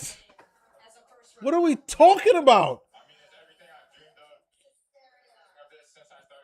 All right, I need to go find out this trade because you know what? I actually think that my guy Victor Mafate here might be right, and that John Morant might have got traded.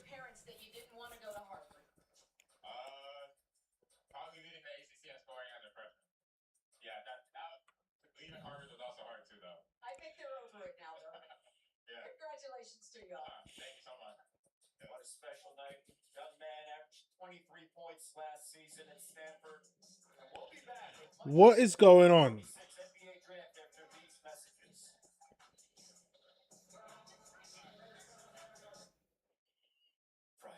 Memphis have traded for somebody or traded that pick away. I need to go find this out. Okay. I'm gonna take a break because now it's on break, and then I'll be able to go find it out. Give me I'll be back in like a couple of minutes.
Okay. All right. I'm back. So this is what the situation is right now. So it looks like Memphis traded that pick that they just made. That what's his name? Abuke Okore. He's going to Detroit to be that point guard, to be a point guard. I guess behind Cade Cunningham. That's the okay. Now they show it on TV. So it's a 3-team trade. Pistons receive a bouquet. Thunder receive Bennett Sturts, and the Grizzlies receive the 21st pick, and then 3 second-round picks.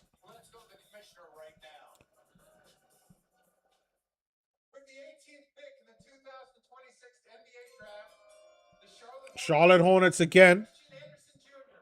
Charlotte Hornets draft Christian Anderson Jr. He was projected to go 16. Now he's gone 18.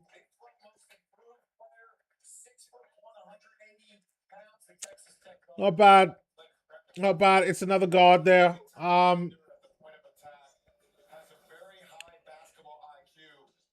Bennett Sturts now going to OKC. I think that's kind of understandable. He's a little bit more on the older side. Could probably contribute right now. That's what you would want. Christian Anderson now projected to go with Memphis. Now going to the Charlotte Hornets. 6'2" guard again. Like more on the smaller side, but hey, like I hope things work out for him. I don't know much about these guys in the kind of later round at all. There's one guy there's 3 guys I know: LeBaron Philon, Chris Sinak Jr., and Koa Pete. Those are the only ones I know in the late rounds of this draft. And it'd be very interesting to see what happens. LeBaron Philon was projected to go to the Pistons, but now they are gonna get Ibuka Okori, and I mean this guy's a scorer, straight up.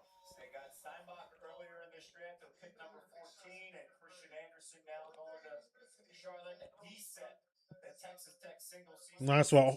Hornets got some good guys. Christian Anderson, I'm not sure if they need, so I'll be very curious to see what happens. But yeah, that Hans Steinbeck, that pick was pretty good. All right, Victim of Fate says there's been a total of 11 champs in the last 25 years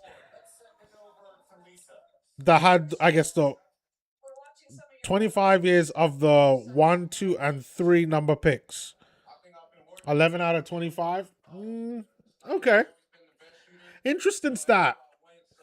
So obviously, do I think that the Utah Jazz are going to win a championship soon? I think that's depends on a lot. Depends on the development of their players. Could that happen with the Washington Wizards? Um, Again, I think it's same thing with them. Maybe a bit of luck as well.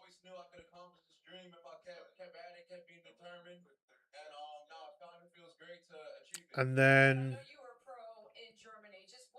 Memphis. I don't see Memphis. I'm not gonna lie to you there. I don't see Memphis at all. Um, having having some impact.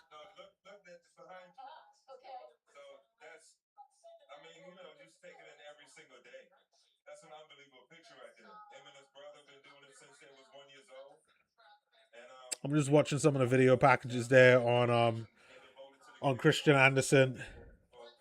Going to the Charlotte Hornets. I think that's pretty good. Averaging 18 and a half points. Like not bad on the point side. 7 assists. That's why. Love the creativity there. Is he the highest point guard? Yep. I think Mr.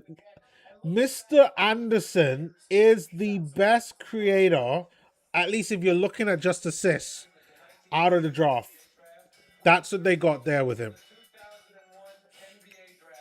But again, I still think that the Grizzlies have too many guards. You got too many guards. They're only going to keep 2 to 3 of them tops.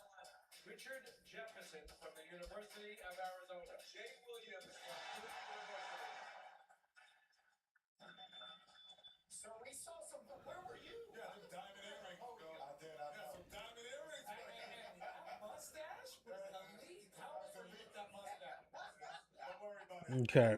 So we have the Toronto Raptors are next. Originally, they were projected to draft Ibuka, but you still got Karim Lopez there. He's a small forward for the Raptors. I mean, the Raptors really needs like they need buckets. I like their philosophy. I like the fact that they play good defense. Like they always look good. They still haven't made a pick yet, and they're supposed to have their pick in like 10 seconds. Um, who would I go with for them?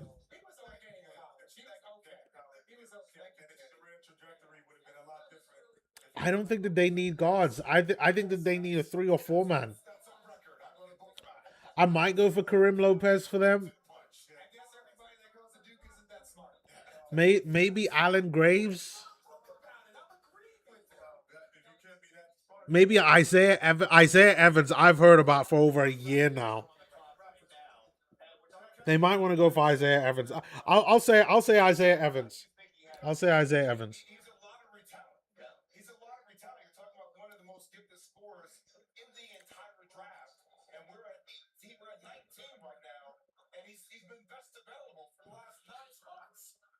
Oh, they're talking about LeBaron Philon hasn't been drafted yet.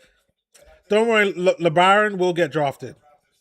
LeBaron Philon will get drafted for sure. As a matter of fact, he was somebody I thought if he'd gone with the draft last year, I thought the Jazz would have drafted him. Scores, played like a complete point guard. Whichever team that drafts LeBaron Philon is going to be good.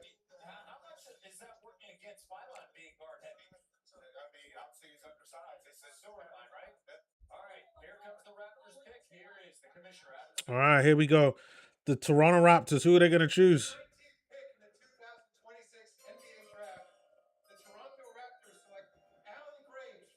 The LeBron.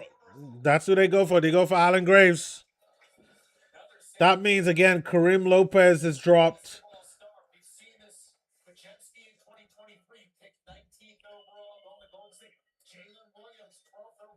I don't know much. I don't know anything about Allen Graves. I can't really talk. His stats are not great. He's a power forward, 6'9".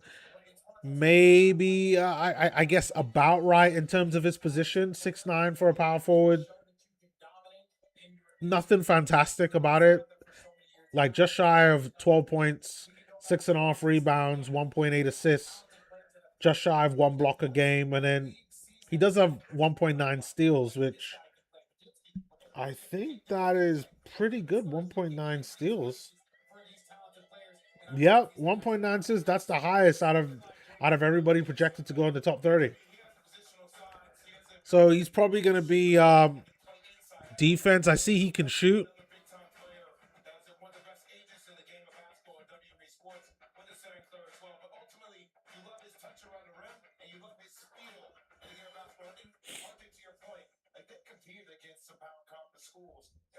That's an interesting one. As a freshman, like super young, he doesn't look young.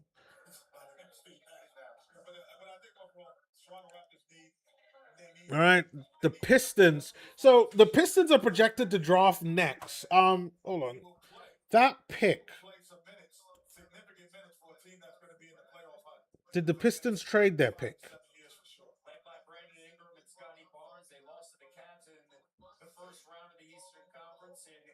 Okay, so Memphis. This is Memphis's pick. This is gonna be Memphis's pick right now. I could tell you this: if Memphis draft LeBaron Philon, they're stupid. There's no reason for Memphis to have any more guards. None. They already drafted a four man. Um,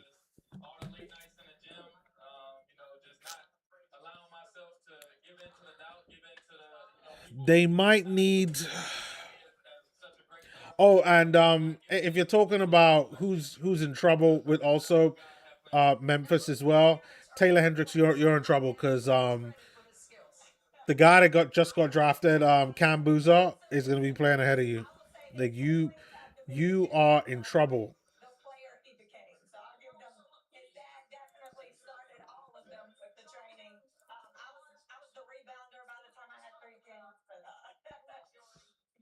All right. All right. Who should the Pistons draft? Pistons need offense in a lot of different ways. All they have is Cade Cunningham, in my opinion. They did they get that guy? Yeah, they got that guy. Yeah, the Pistons got that goal scoring point guard that they can have coming up off the bench. So if I'm the Pistons, I don't need another a guard. I'm gonna need either a I'm gonna need a 3 or 4 man for the Pistons, and I need a goal scoring 3 or 4 man.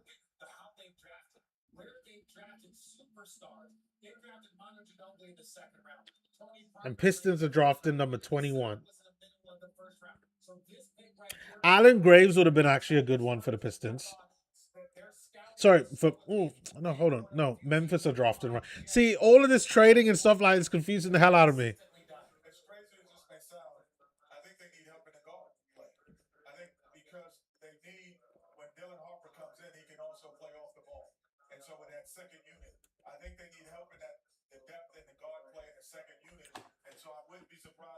Oh, you know what? It's not even the Pistons now. It's San Antonio. I'm getting confused because Alan Graves is projected to be number 20. And he just got drafted just before. San Antonio. San Antonio, I always said it. I felt they needed a guy that can play the 4 and the 5. So I would say they should go after Chris Sinak Jr. Oh, I forget Cameron Carr still hasn't gone yet. Boy, he looks annoyed. I feel sorry for the kid. He was supposed to go 15, and we're now at 20. Poor Cameron. Oh, poor Cameron. Poor guy. Oh, okay. Victim of Fate does have a few more comments. He says he doesn't see the Heat as a top contender. Pause before that. Like, listen, don't discount the Heat just yet. Like, they have to fill their team out, but Giannis and Bam playing the 4 and the 5. And then who else did they have? I have to look at who else they have, but and they got Norman Powell as well playing the 2. They need a guy that can play the 3, and they need a point guard. Yeah, it's gonna be interesting. Like they have a big 3, but I do feel like they need a point guard. There's tons of guards around, tons. Like they could, like somehow they could get Walter Clayton Jr. from Memphis. Scottie Pippen Jr. Like Memphis has got a ton of guards. I've heard the rumors about Ja Morant going to the Heat, even though I don't think that's going to happen. But don't discount the Heat just yet because Pat Riley knows what he's doing. Victim of Fate says he definitely doesn't see Knicks winning back to back. I agree with that as well. I just like they for me would have to stay healthy, and then the problem is that now you have a San Antonio Spurs team that like now they know what the problem is, and for me their problem is that they need 2 bigs. You need Wemby and somebody else, and that's why I think that the Spurs should take Chris Sinak Jr. But yeah, I don't know. Maybe OKC might come back and win it this year. This year coming up, maybe we might get some surprises. Maybe Boston. I really don't know. I think the team in the West is gonna win. If you want me to be honest, and I think it's gonna be OKC. I think they're gonna come back with the guys that they drafted this year. It's gonna be enough. Victim of Fate also goes on to say Curry to the Nuggets for Gordon, Johnson, Brown, and Valanciunas. I if I don't think Curry is going anywhere. I think he's going to retire Warrior. I don't see that happening. But he did say he was joking. Okay. All right, here we go. San Antonio draft 2. Oh, Jaden Quaintance. Okay, I kept hearing about him. Jaden Quayton's is he project? Jaden Quayton's supposed to be projected in the second round, but it's exactly the type of player that the Spurs needed. Jaden Quayton plays a 4 and a 5. He's 6'10". He's a big dude. He's a big dude. He's a big dude. Oh, and he can block shots. That means that he will probably. It's going to be him and Wemby. It's going to be him and Wemby at the 4 and the 5. Wemby will probably play the 4 and he'll play the 5. Wemby will sometimes help out. That's it. That's it. That's the signing. That's the signing. Jaden Quayton's. I mean, Jaden Quayton looks like he didn't play a lot. He only averaged 5 points, 5 rebounds, half an assist, and just shy of 1 block. But if the comments that Kenny the Jet and Jay Will were talking about, that even Richard Jefferson, that like his job is to go out there and block, then like that's what you want. That's gonna be enough. That is gonna be enough for the San Antonio Spurs to win the championship next year. It's gonna be tough because OKC, they're not gonna be sleeping, because OKC are gonna go and like they got their bigs. They got, was it Ademara, and I know they got the guy. Was it Sturts? They got the guy Sturts in the trade, but like I don't know. Sturts might end up getting traded. I really don't know, but I could tell you this: like they don't need any. Sturts was what? Was he a point guard? Yeah, Sturts is a point guard. Like they don't need any other point guards unless they are trading one of their point guards just because, so that they could stay cap wise together. Because sooner or later they're gonna have to pay some of these guards. Well, I think the first one is oh god, again I'm blanking out. Oh, you know what? I probably should have done some streams because I'm blank. Hold on, where's my guy? Cason Wallace. Unless they're trading Cason Wallace, I think they got enough. I think they're good enough. I think Lou Dort is also on a free. If the Jazz drafted oh god, what's his face? AJ DeBanstar, then I would have said that Lou Dort would have been a great 2 guard to go up and get someone that plays defense. Jazz need as many guys that can play defense as possible. Guys that love to play defense. I think Lou Dort is one of them. But OKC drafted very, very well. Very well so far. The joy of traveling well is feeling at home, yet a million miles away from home. In San Antonio picked up a guy that they needed rather than best player available. Jaden Quayton is exactly the type of size that you need. It's a big boy. This is a big boy that can play the 4 and the 5. That's exactly what they needed. They needed a guy, and as long as he's defense first, Jaden Quayton, they have a very good chance of winning.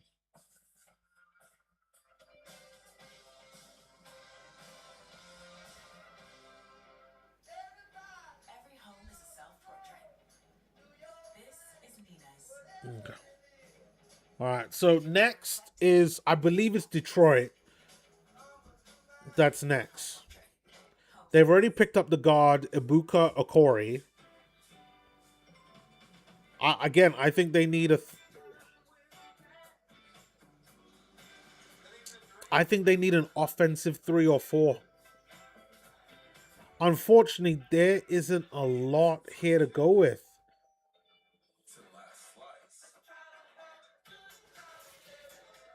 And they're trying to like win.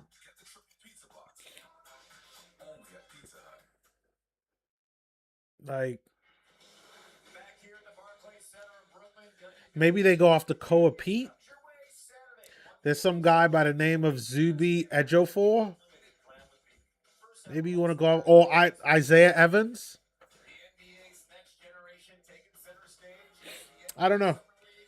It's going to be interesting. These next few picks will be interesting.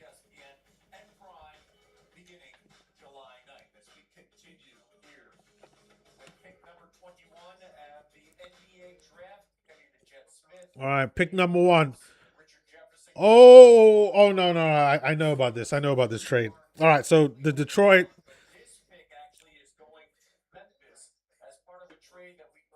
Oh yes, that's right. It is going to Memphis. I keep forgetting them. I keep forgetting. Yeah, this pick is going to Memphis. What do Memphis need? No, no, no. Memphis don't need guards. Stop telling them about LeBaron Fallon. Memphis do not need guards. They need forwards. I think they're going to go after Isaiah Evans.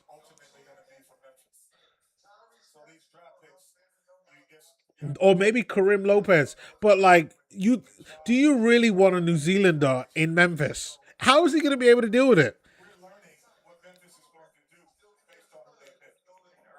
Yeah, you know what? That's a great point by Kenny the Jet. He said we're going to find out what Memphis are going to do based on their pick going forward.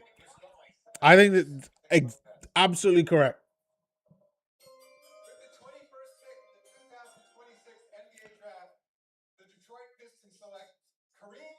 Yeah, they went for Kareem Lopez.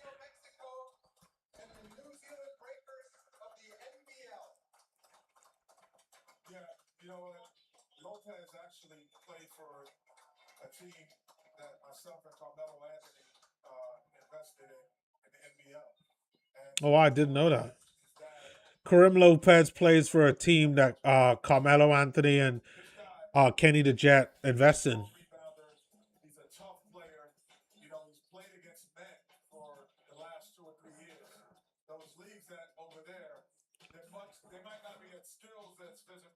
That's actually that's a good guy to play at the three. You put him, Cam Boozer, um, Cam Boozer, who's also 6'9", could probably play the five as well.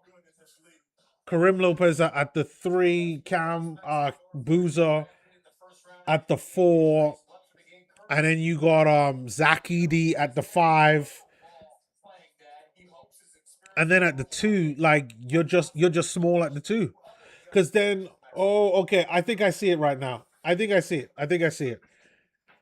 You can play Ja Morant and Cam Spencer at the one and the two, and then your backup. Like you could then move Walter Clayton Jr. to the two and playing with Scottie Pippen Jr. Or Jalen Wells. Like that's when it. Oh, you know what? No, no, no, no. They still got too many guards. I forgot about Cedric Howard.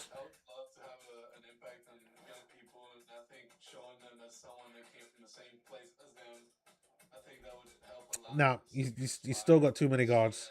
You got one, two, three, four, five, six, seven, 8, 9, 10, 11.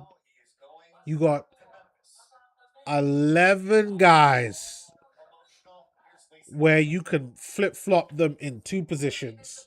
11 guys, and you only need like four. You really only need four.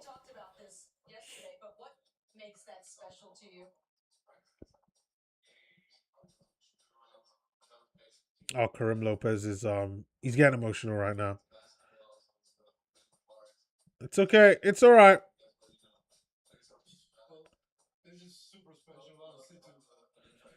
All right, he's having a tearful moment right now, Karim Lopez.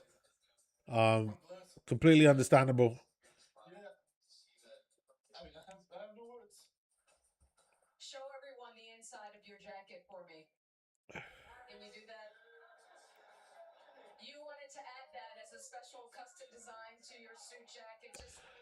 Well, I hope Memphis get it right and make this guy feels welcome and at home. There's gonna be a lot of Mexicans in Memphis. Support their brethren. I think that's a great setup for Memphis. I really do. That's puts things in perspective a lot. Like, I think Kenny the Jet was perfectly right about that one. That puts a lot of things in perspective.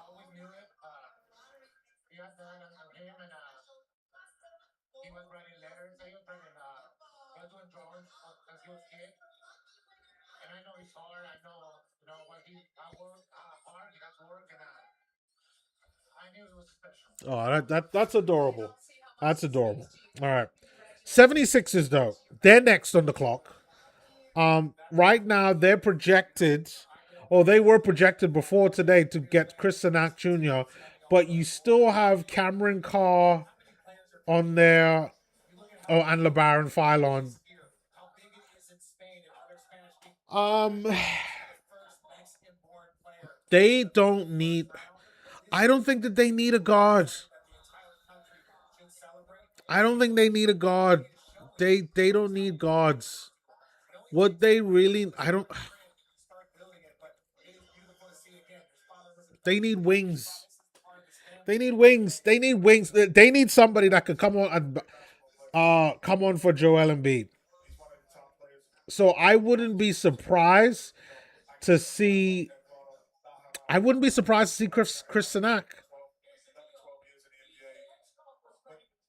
They got Paul George playing the four, and then Joel Embiid playing the five. They just go, last year they picked up a 4-5. Okay, I think they'll go after a three. I think they'll go after a 3-man. So I'm gonna say they're gonna go after Isaiah Evans. I think they're gonna pick Isaiah Evans.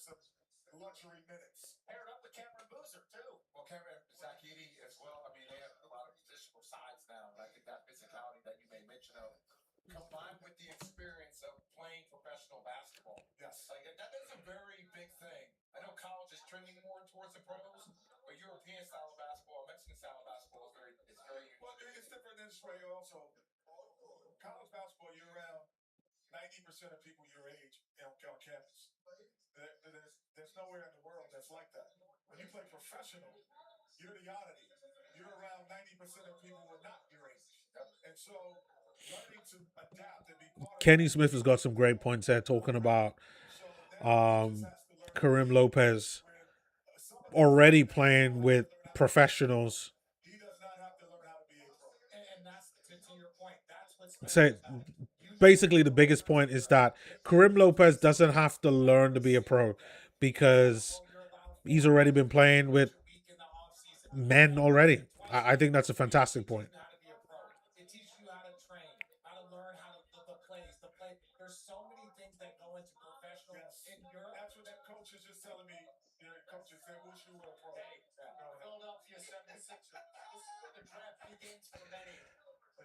Little joke there on all right, 76ers. Who are they gonna draft?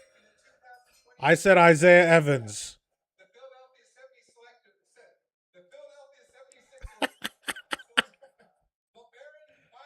Oh, LeBaron Philon gets drafted. They're going off the point guard. He's going to Philly.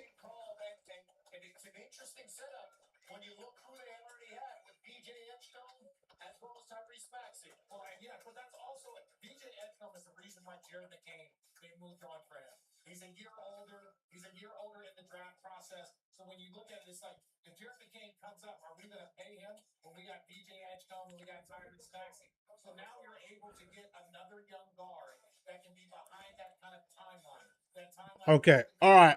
I get the logic behind it. What the logic behind it was that because they traded Jared McCain, eventually they would have had to pay Jared McCain. VJ Edgecombe comes there. You got a guy behind VJ Edgecombe timeline wise, so it gives you time to kind of sort things out.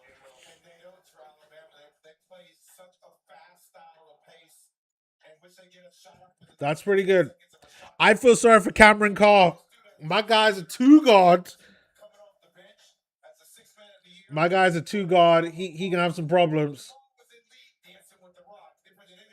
If I was Cameron Carr right now, I'd be like, please don't. I don't want to go to the Lakers. He's maybe he could go to Atlanta. Hold on, who did Atlanta draft?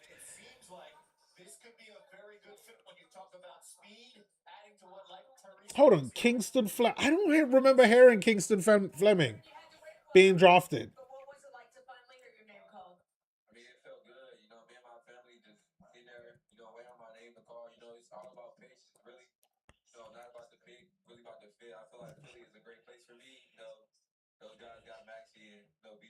No, Kingston Fleming did get drafted. Kingston, I recognize his face.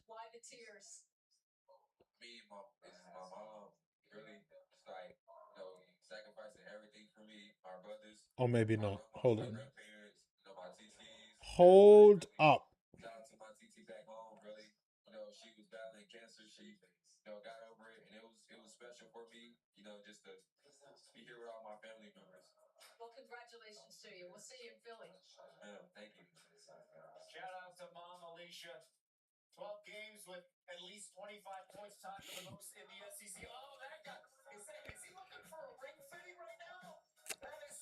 Why is Spike Lee at the draft? Like, oh my God, Spike Lee! Like, looking the Knicks have the 24th pick in this year's draft. They got 24th pick. I wonder who they're gonna go after. The Knicks also have the first pick of the second round.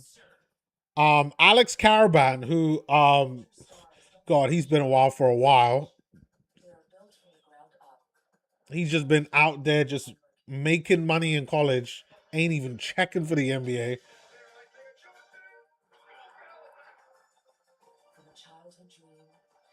Yeah, Kingston Fleming went to Atlanta.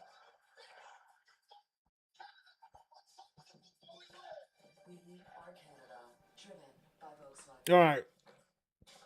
So Atlanta is projected for go for Chris Sanak. I don't know if that's going to be the case. Cameron Carr is projected to now go to the Knicks. Koa Pete to the Lakers. Again, I think the Lakers need bigs. So I think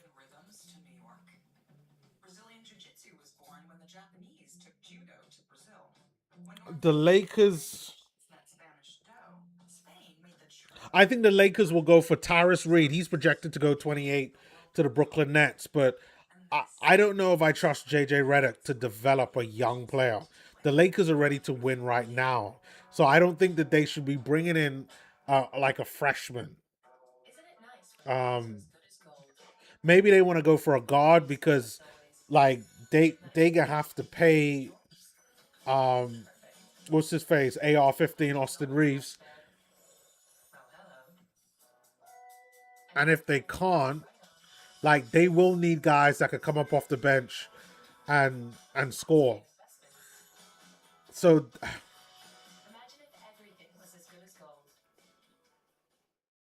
you know what? I think the Lakers are gonna pick Cameron Carr. Oh, but the Knicks. If Cameron Carr is still there by the time the Lakers are there, I think the Lakers will pick Cameron Carr. The Knicks.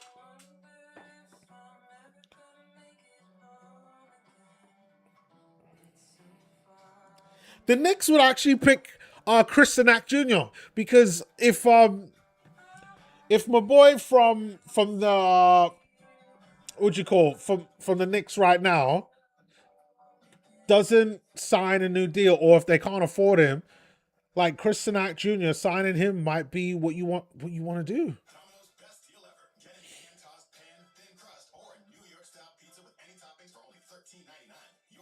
Yeah, I think they might go for a Chris Sanak Jr. They need like a versatile 4-5.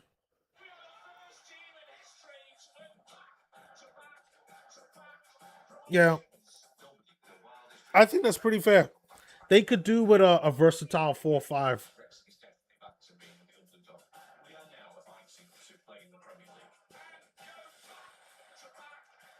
Yeah, if they're not able to sign Mitchell Robinson, it makes sense that you sign Chris Sanak Jr.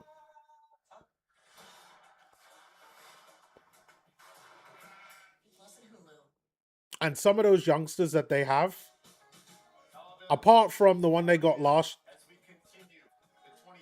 Yeah, the Knicks haven't had good luck with some of those players. Like they're just really raw, and I just don't think that they've developed that well.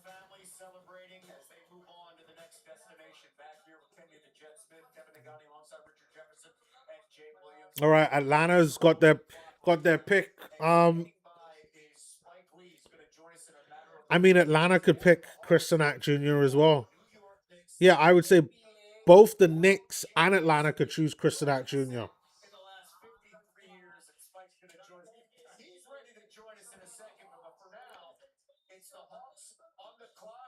All right, Atlanta Hawks are on the clock. We don't have any more comments right now. 23rd pick, Atlanta Hawks draft. They went for a mystery. Zuby Ejiofor, the power forward, senior, also kind of makes sense because he can play right now.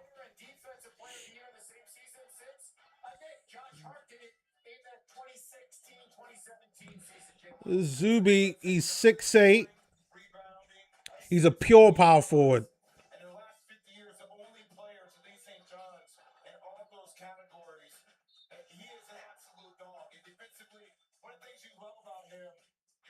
Six, 7.5, 245 pounds. He's a big boy.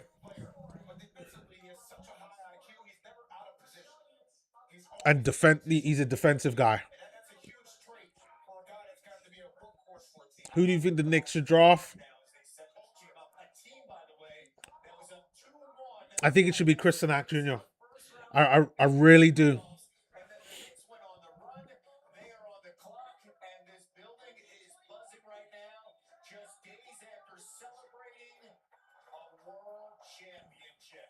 Yeah. All right. Knicks are on the board. They got like just shy of 4 minutes.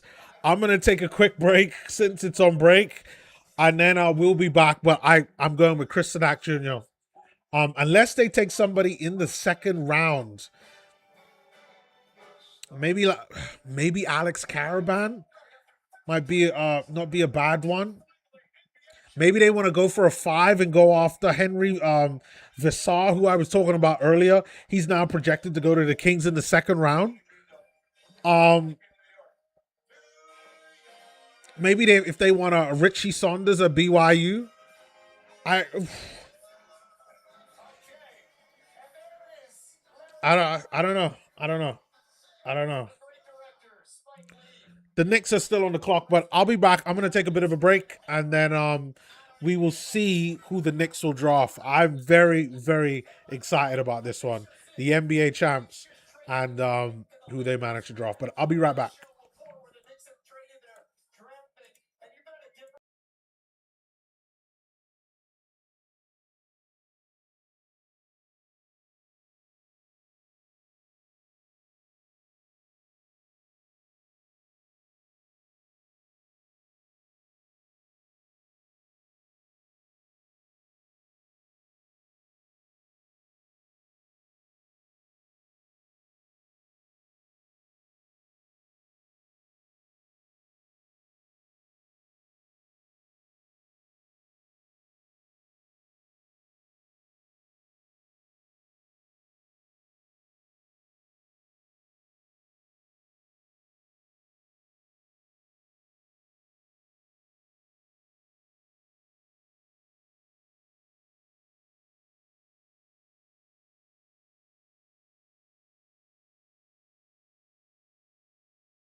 Oh my God, we got a proposed trade.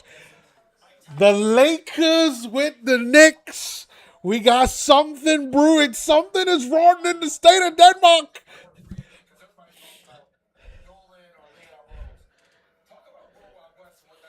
There's a reported trade. What is going on, Shams? My guy, what are you saying? Sources: New York is trading the number 24 pick to Los Angeles for the number 20. But what are they getting in return? What are they getting in return? What is this? Just goodwill?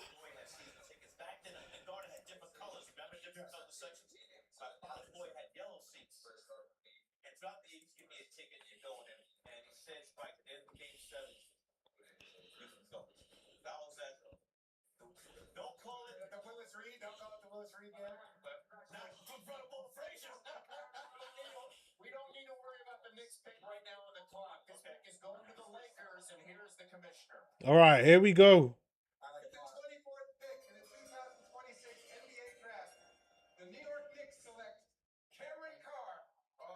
There you go. All right, they went after a guard, the Lakers. Lakers got a guard. All right. Austin Reeves, that's the domino effect on Austin Reeves. That's what that is.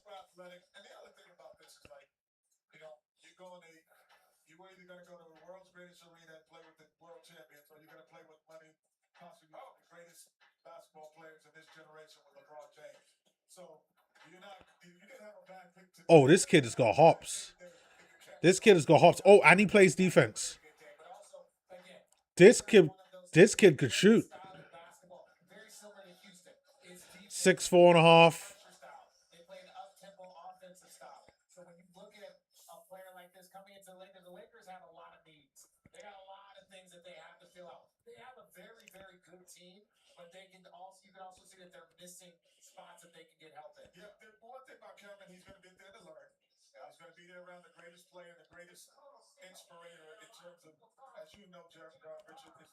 All right. At some point, he had to get chosen, and he gets chosen.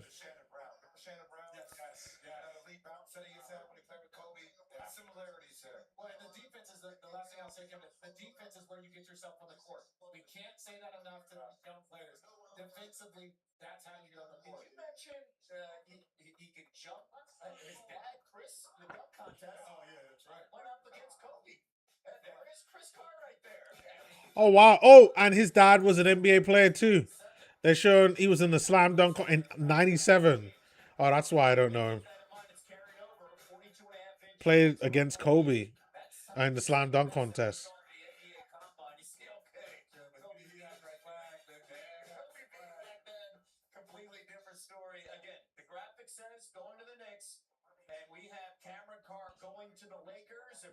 All right, Cameron Carr's going to the Lakers. I think that's pretty good.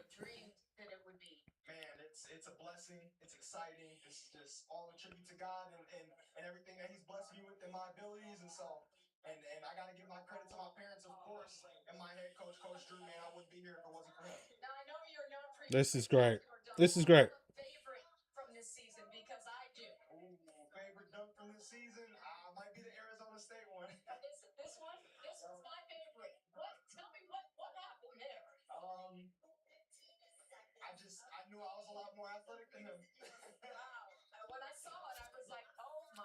He's gonna be good. Like he's this Cameron Carr kid. Like that, he's Showtime. I still think that Chris Sinak, talented, can play the 4-5. I think he's going to the Knicks. That's who I would choose.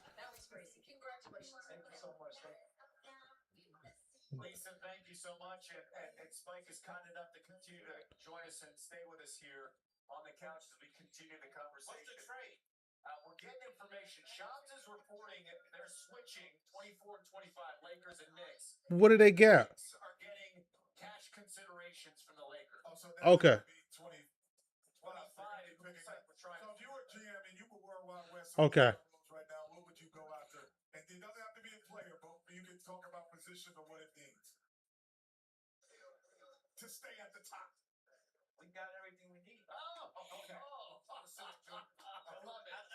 They ask Spike, who would you draft? And he's like, they got everything they need.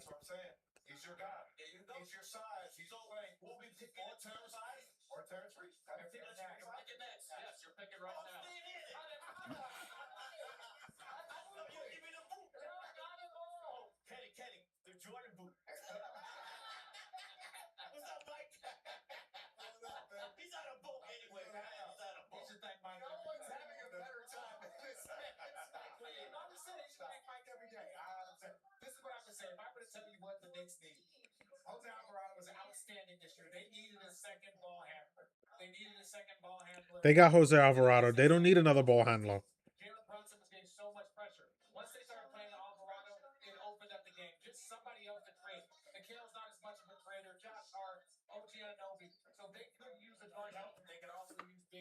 They need big help. I like. There's plenty of guards in here, because whatever guard they bring in is always going to be backup. So that could be a Mikael Brown Jr. No, what am I talking about? This could be like a Ryan Conwell or what's his name? A Jaden Bradley.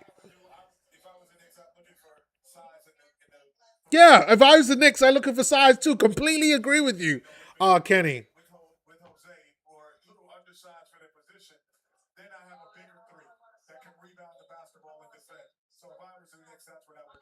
Yeah, you go off Sanak. Yeah, that's the guy.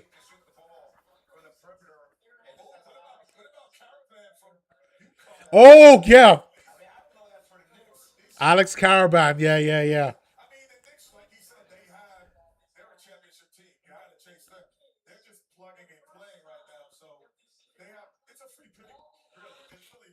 No, no, no. But you got to think about long term. Like Mitchell Robinson is leaving. Like Sanak is more versatile than Mitchell Robinson, and as long as Chris Sanak can rebound, and I can see he's got some pretty good rebound numbers here, then like this is good.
All right, the Knicks are picking.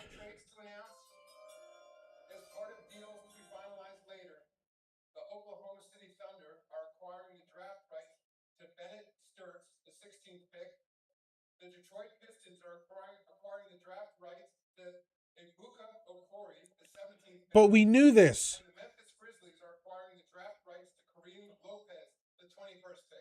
All right, so they're just confirming the Memphis Grizzlies pick. The Knicks are drafting Chris and I. What? Sergio? Sergio? Sergio, wow. They drafted oh, he's a 6'7" point guard. He's a big guard.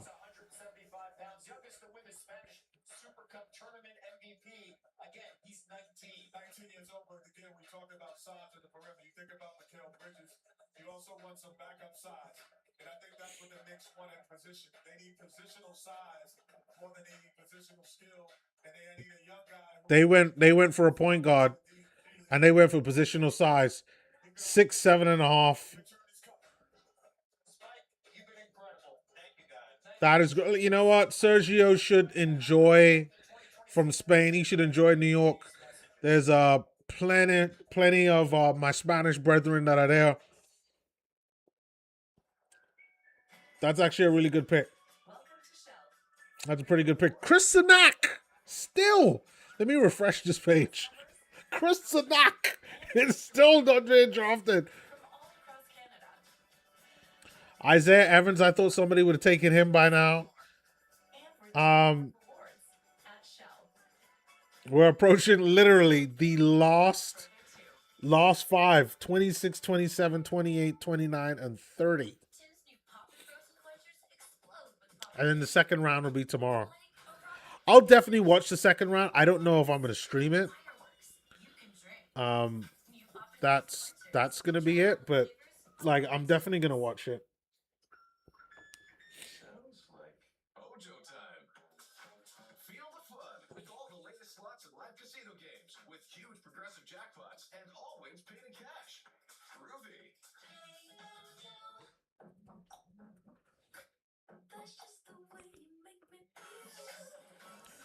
Oh, why is this TV so loud?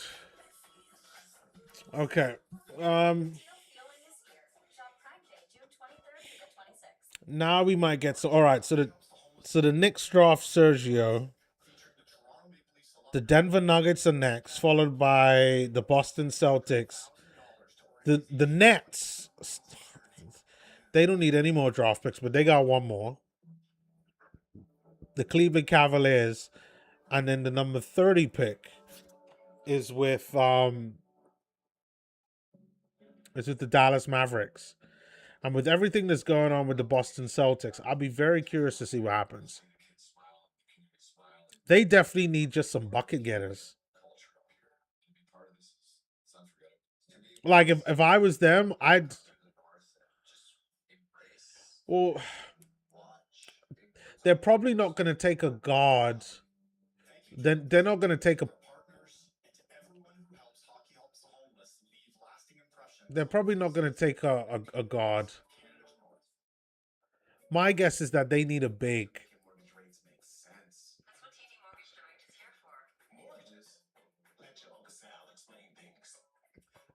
This is where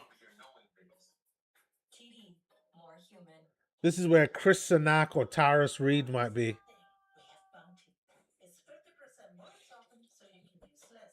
Yeah.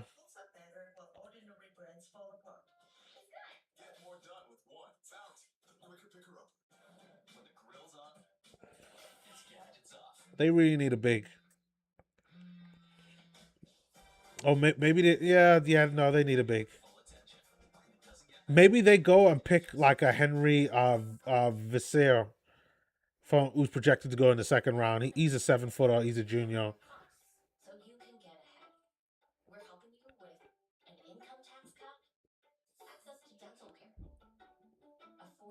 Yeah. That's what I would do if I was the Boston Celtics. There's Isaiah Nelson there, but like there's Ugonna Onyeso. He's another 7-footer in the second round. So you got Henry Vasseur,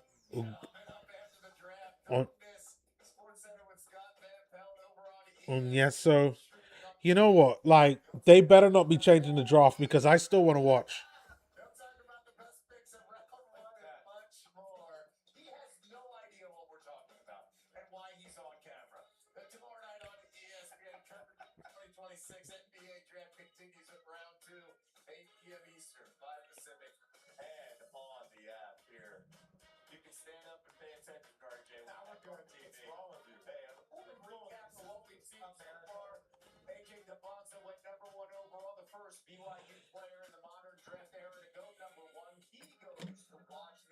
They better not be cutting this off the TV.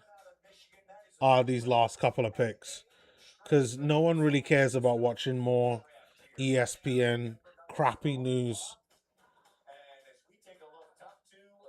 No one wants to see Sports Central. Do not change. All right, they're not going to change the TV. Great.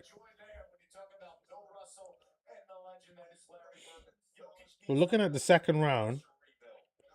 There's only two more 7-footers. So if I was the Boston Celtics, like I'm going off the 7-footer. Like I'm going after Henry Vassar.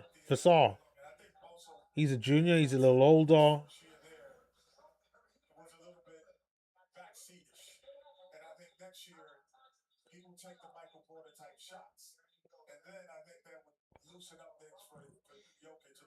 The Denver Nuggets, their pick is in, and as soon as they finish talking, then we will go to them and see who they're gonna pick.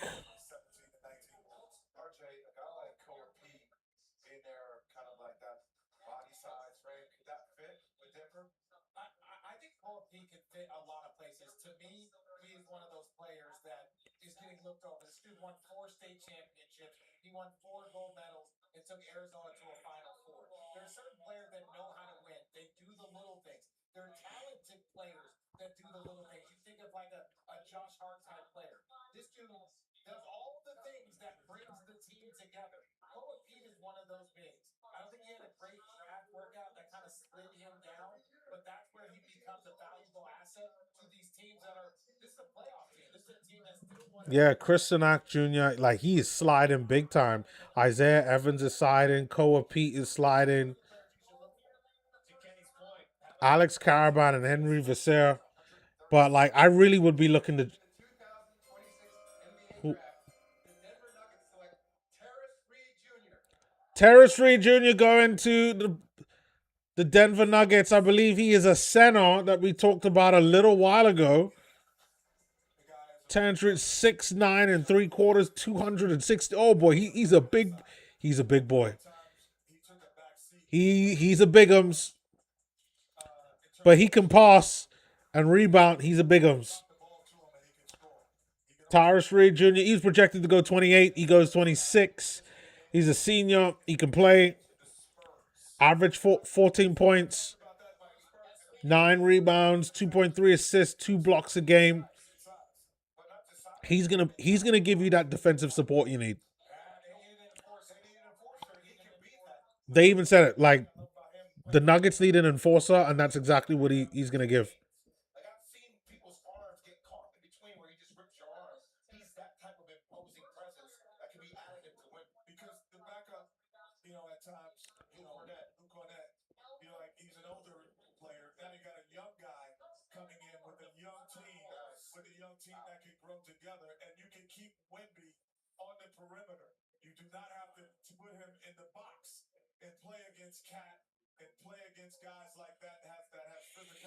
Those are great points there by Kenny the Jet. They're talking about the San Antonio Spurs draft, Jaden Quaintance. Like Jaden Quaintance is the missing link, or a guy just in that mold. Someone that can play the 4 and the 5, that's athletic and physical. Like that's like perfect. Um, let me just refresh the page. Boston are now on the clock. I mean, they've got to be going for a big. Like all the offensively like great guys are just not there. I mean, they could go for a Chris Sanak, and he can play the 4, especially if they trade Jaylen Brown. If Jaylen Brown gets traded, then you drop Tatum to the 3, play Chris Sanak at the 4, and then somehow, some way, you go find a big. Well,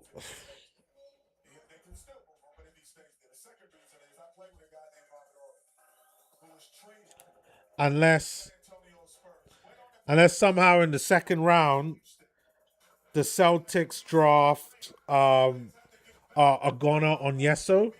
He's the only other 7-footer besides Vassar, because Vassar is projected to go. Well, I mean, I guess maybe they could draft Vassar now, but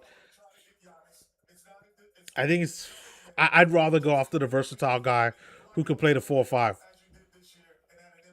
Yeah, and then I drop Jason Tatum to the 3 instead of the 4.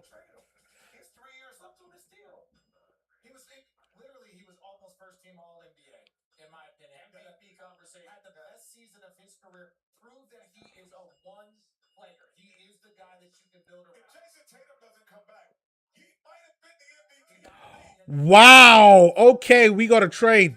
We got to trade. So Tyrus Reed is going to the San Antonio Spurs for the number 35 pick, which was the Jazz's pick. It's going to the Denver Nuggets and another pick. Hold on, let me pull it all up because Shams gonna have it all for us here. Shams gonna have it all for us. Okay, before I get into that, I see Victor Mafade's got a comment here. He says, "Your thoughts on Wemby getting exposed in the finals, bro?" I like when I saw the Spurs won in the Western Conference. I said the Knicks were gonna beat them. I just thought they'd beat them in 6. And you know what? It's not that Wemby got exposed. It's just that the Knicks have like their starting five is complete. Like their starting five doesn't have any holes in it.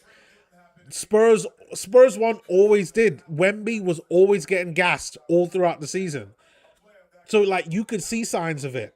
Like Wemby's good, and I think he's gonna get even better. But he can't play be the 4 and the 5 man. He can't go out and defend at the rim and shoot mid range and be able to be out there shooting threes. Like you have to break up some of what he's doing. And if he had another guy out there that can just be a bruiser in the paint that can help with like blocks and rebounding, like they would have won. And as a matter of fact, the draft picks that they got this time, like they just traded for was it the guy Reed? They just traded for Tyrus Reed, who got just drafted by the Denver Nuggets, and they draft Jaden Quaintance. That's enough. That's enough. Yep, and the Boston Celtics, I thought they'd take Chris Jr., and that's exactly what they did. That makes perfect sense.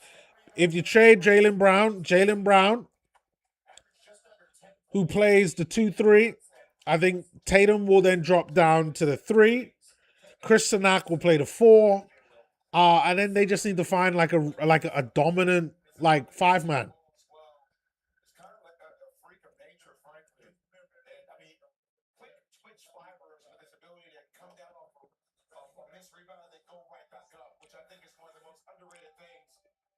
Yeah, surprised Chris Jr. went so late, but like I think Boston's a great organization.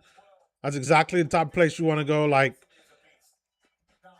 I know skill. Like I think the reason why Chris Jr. must have went is because his overall season just hasn't been great. When you start looking at his numbers, it's just like ugh. But like he's got great size. Like with the right organization, like around him, like he could be pretty like underrated. And 6'11", as long as he's got a big wingspan, like still not bad.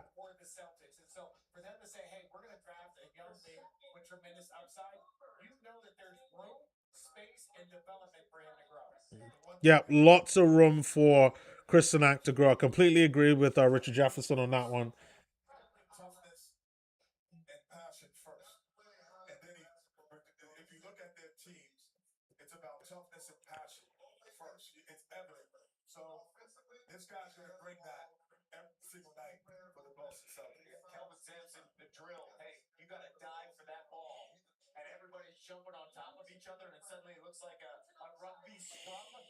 All right, Timberwolves. Oh, Timberwolves are in a trade. Timberwolves are in a trade with the Brooklyn Nets. There's a reported trade. I got to go see what Shams is saying. Shams has been on fire with all of this. So, has Shams said anything yet? No, Shams hasn't said anything yet. Last thing he said was in regards to San Antonio.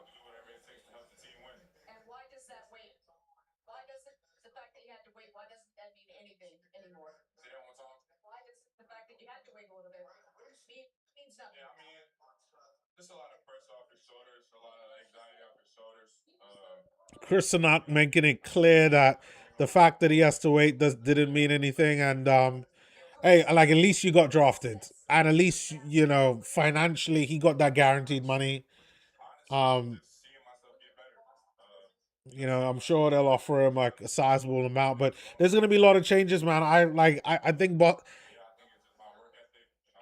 think Boston are gonna. I think they're gonna trade Jaylen Brown. There's not that many places he can go, but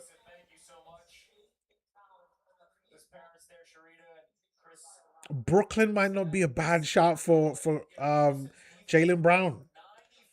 Like I know that they've reported the trade. Well, not the Jaylen Brown trade, but like that might not be a bad shout to trade Jaylen Brown to the Brooklyn Nets. Um, yeah, for a ton of those young guys.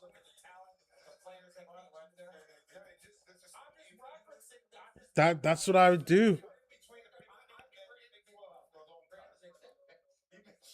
Yeah, for Jason Tatum.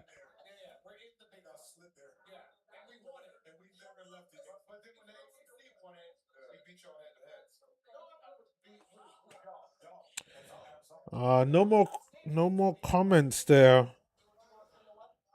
From Victor Maffei. But Victor Maffei, I hope you enjoyed the finals. I know I sure did. I pegged the New York Knicks to win it. But this coming season, next season, don't be surprised if the Spurs win it. Because they have double loaded two young guys who woof. Like they're gonna give Wemby exactly what he needed. They needed 2 7-footers or 7+ footers who can go out there and rebound, and now they've got three. They've addressed all of their issues through the draft. So then it's just about are these guys actually like good? Like can they defend? Can they shoot? I'm pretty sure they can rebound. I'd be damn near shocked if they couldn't rebound that well.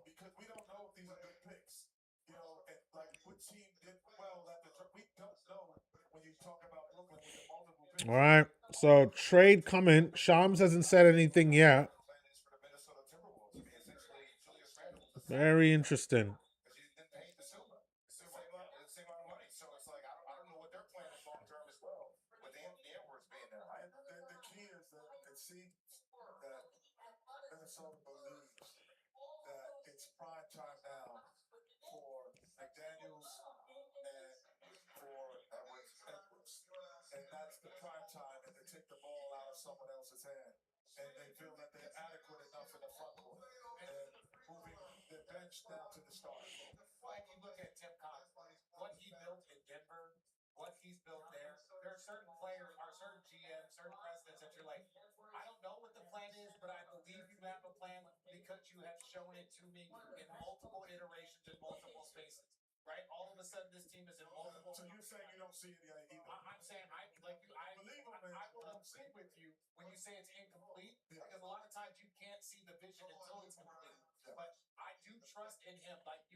All right, they're still talking, and a lot of people have left now. A lot of people have left. Oh wow! So the pick is going to the Nets from the Timberwolves.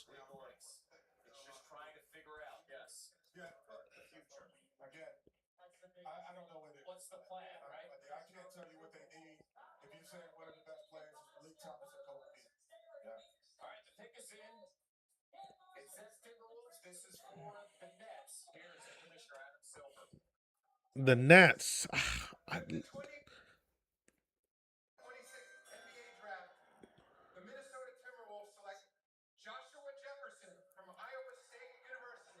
Minnesota Timberwolves, or well, the Brooklyn Nets draft Joshua Jefferson. Where was Joshua? Joshua Jefferson was a second round pick.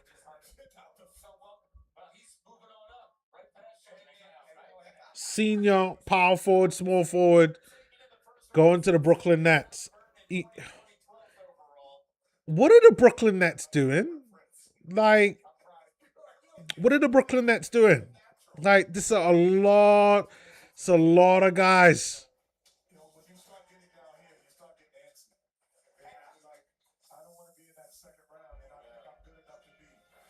It's a lot of young guys Brooklyn have got. They got Baby Filipowski there. They got Diego Demon there.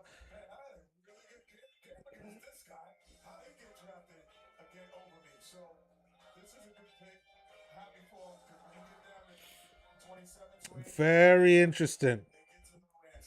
Isaiah Evans, Henry Vassar, like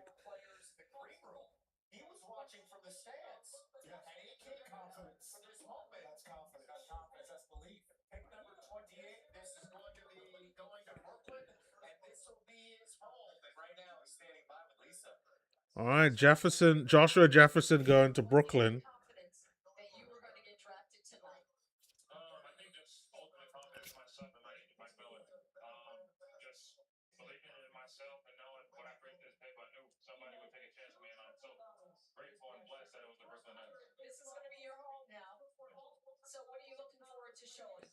All right, next is Isaiah Evans.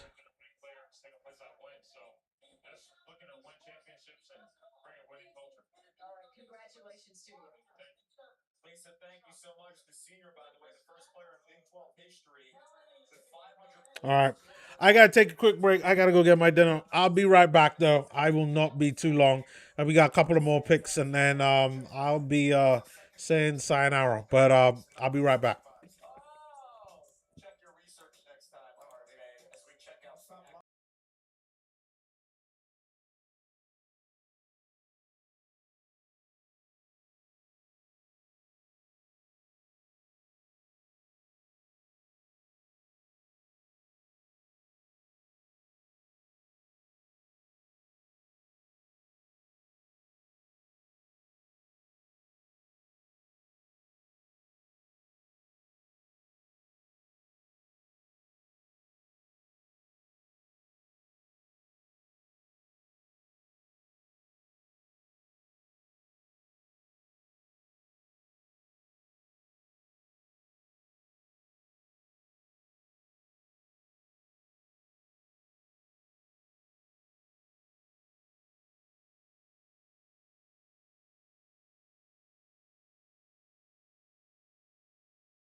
Well, we got another trade.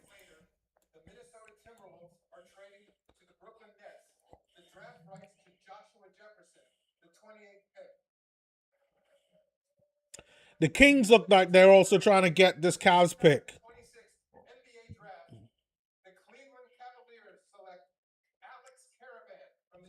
Wow, so the Kings are going to get Alex Caravan. Alex Caravan making it in the first round. Good one, you Alex Caravan. Alex Caravan is an all-rounder. Guy's a winner. He knows how to play leader.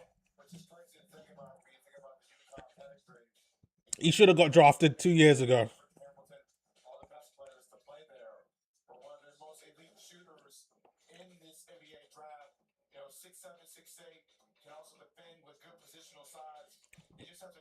That's a good player for the Kings.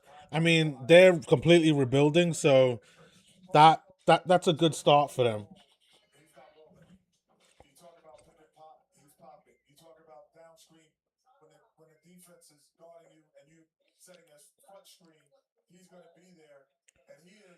Alex Caravan's not even there.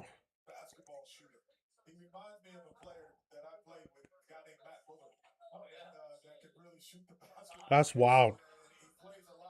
Alex Caravan, two-time NCAA. He's accomplished so much. I'm like, why didn't he ever just get drafted to the NBA?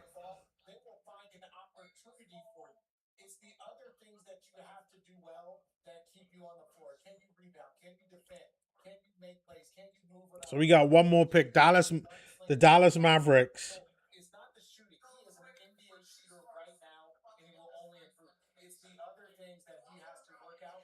I wonder who the Mavs are gonna get. Who did the Mavs have before? So Dallas Mavericks, they got Morez Johnson Jr. Yeah, now I actually think that they'll go after a guard. I think I think that they'll go after a guard, a two guard.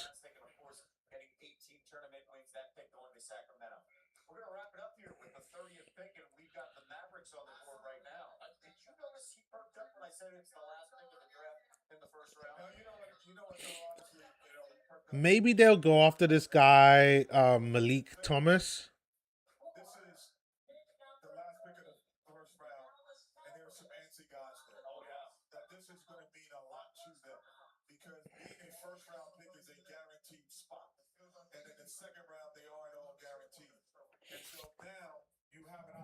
Maybe Richie Saunders might be the guy.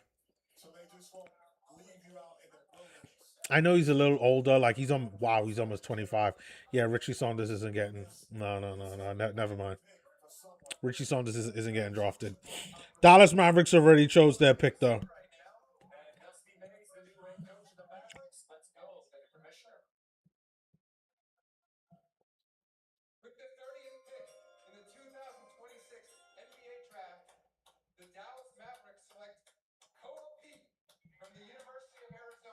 Koa Pete.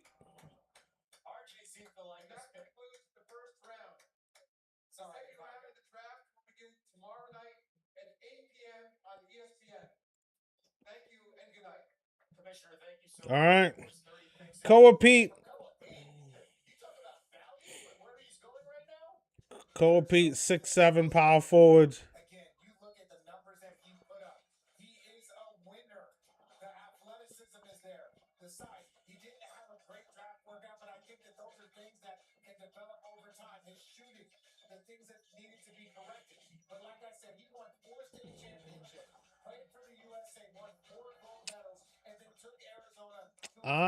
I don't know. I don't know about that one. But like we'll see. Happy for Alex Caravan. He's been around for a long time. But that's it from the draft. I'll watch the draft tomorrow. I don't think I'm gonna stream it unless somebody leaves a bunch of comments there talking about do it. But I mean, from what I see, even just tonight, like most people just stayed for like the top 10, top 15 picks, like the lottery picks, and then everybody just casually went. So Like I'll watch it. I mean, there's definitely probably some guys there that you never know. I mean, look at last year with the Golden State Warriors. Obviously, you had the baby goat. What, a year or two? No, 2 years ago. Um, yeah, you just don't know. Like some of these guys, like could be something, but I'll kind of watch it in my own time and then kind of make notes. But I definitely think Richie Saunders, Henry Vassar, Ugbonna on Yeso are ones to kind of watch out for. They're the only kind of 7-footers. I know there's Felix Akpara. Um, yeah, yeah. There's a couple of two-wigs, some big guards there. Quida Copeland.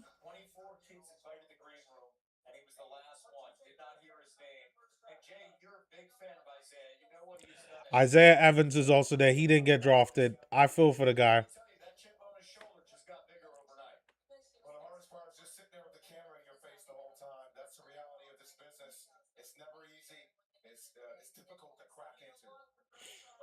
I thought Isaiah Evans would have got drafted.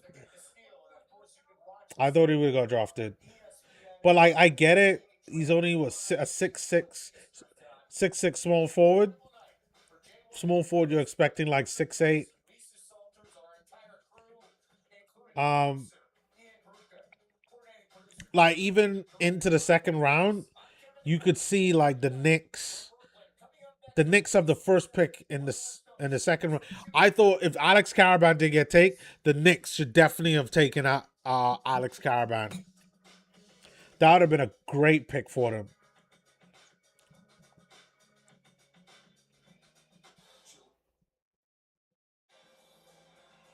They might take Richie Saunders, the New York Knicks. Okay, all right. You know what? I'm out. Thanks guys for joining the stream. Much appreciate it. Hope you guys enjoyed it. A lot of fun. Big reactions. I'll clip some stuff and I'll put some kind of like little short content out. But no, I really appreciate it. It's been fun doing this again. I'll see how things work out kind of going forward in terms of regular videos. I'm probably going to be moving back to the UK at some point later on this year. So it definitely won't be like how it was last season where it was like 3-4 times a week I was doing content. It might just be like Saturday and Sunday, um, or Friday, Saturday, and Sunday, and maybe one day of the week, depending on how things go. But yeah, but thanks guys for joining, and I will see you all real soon. Real soon.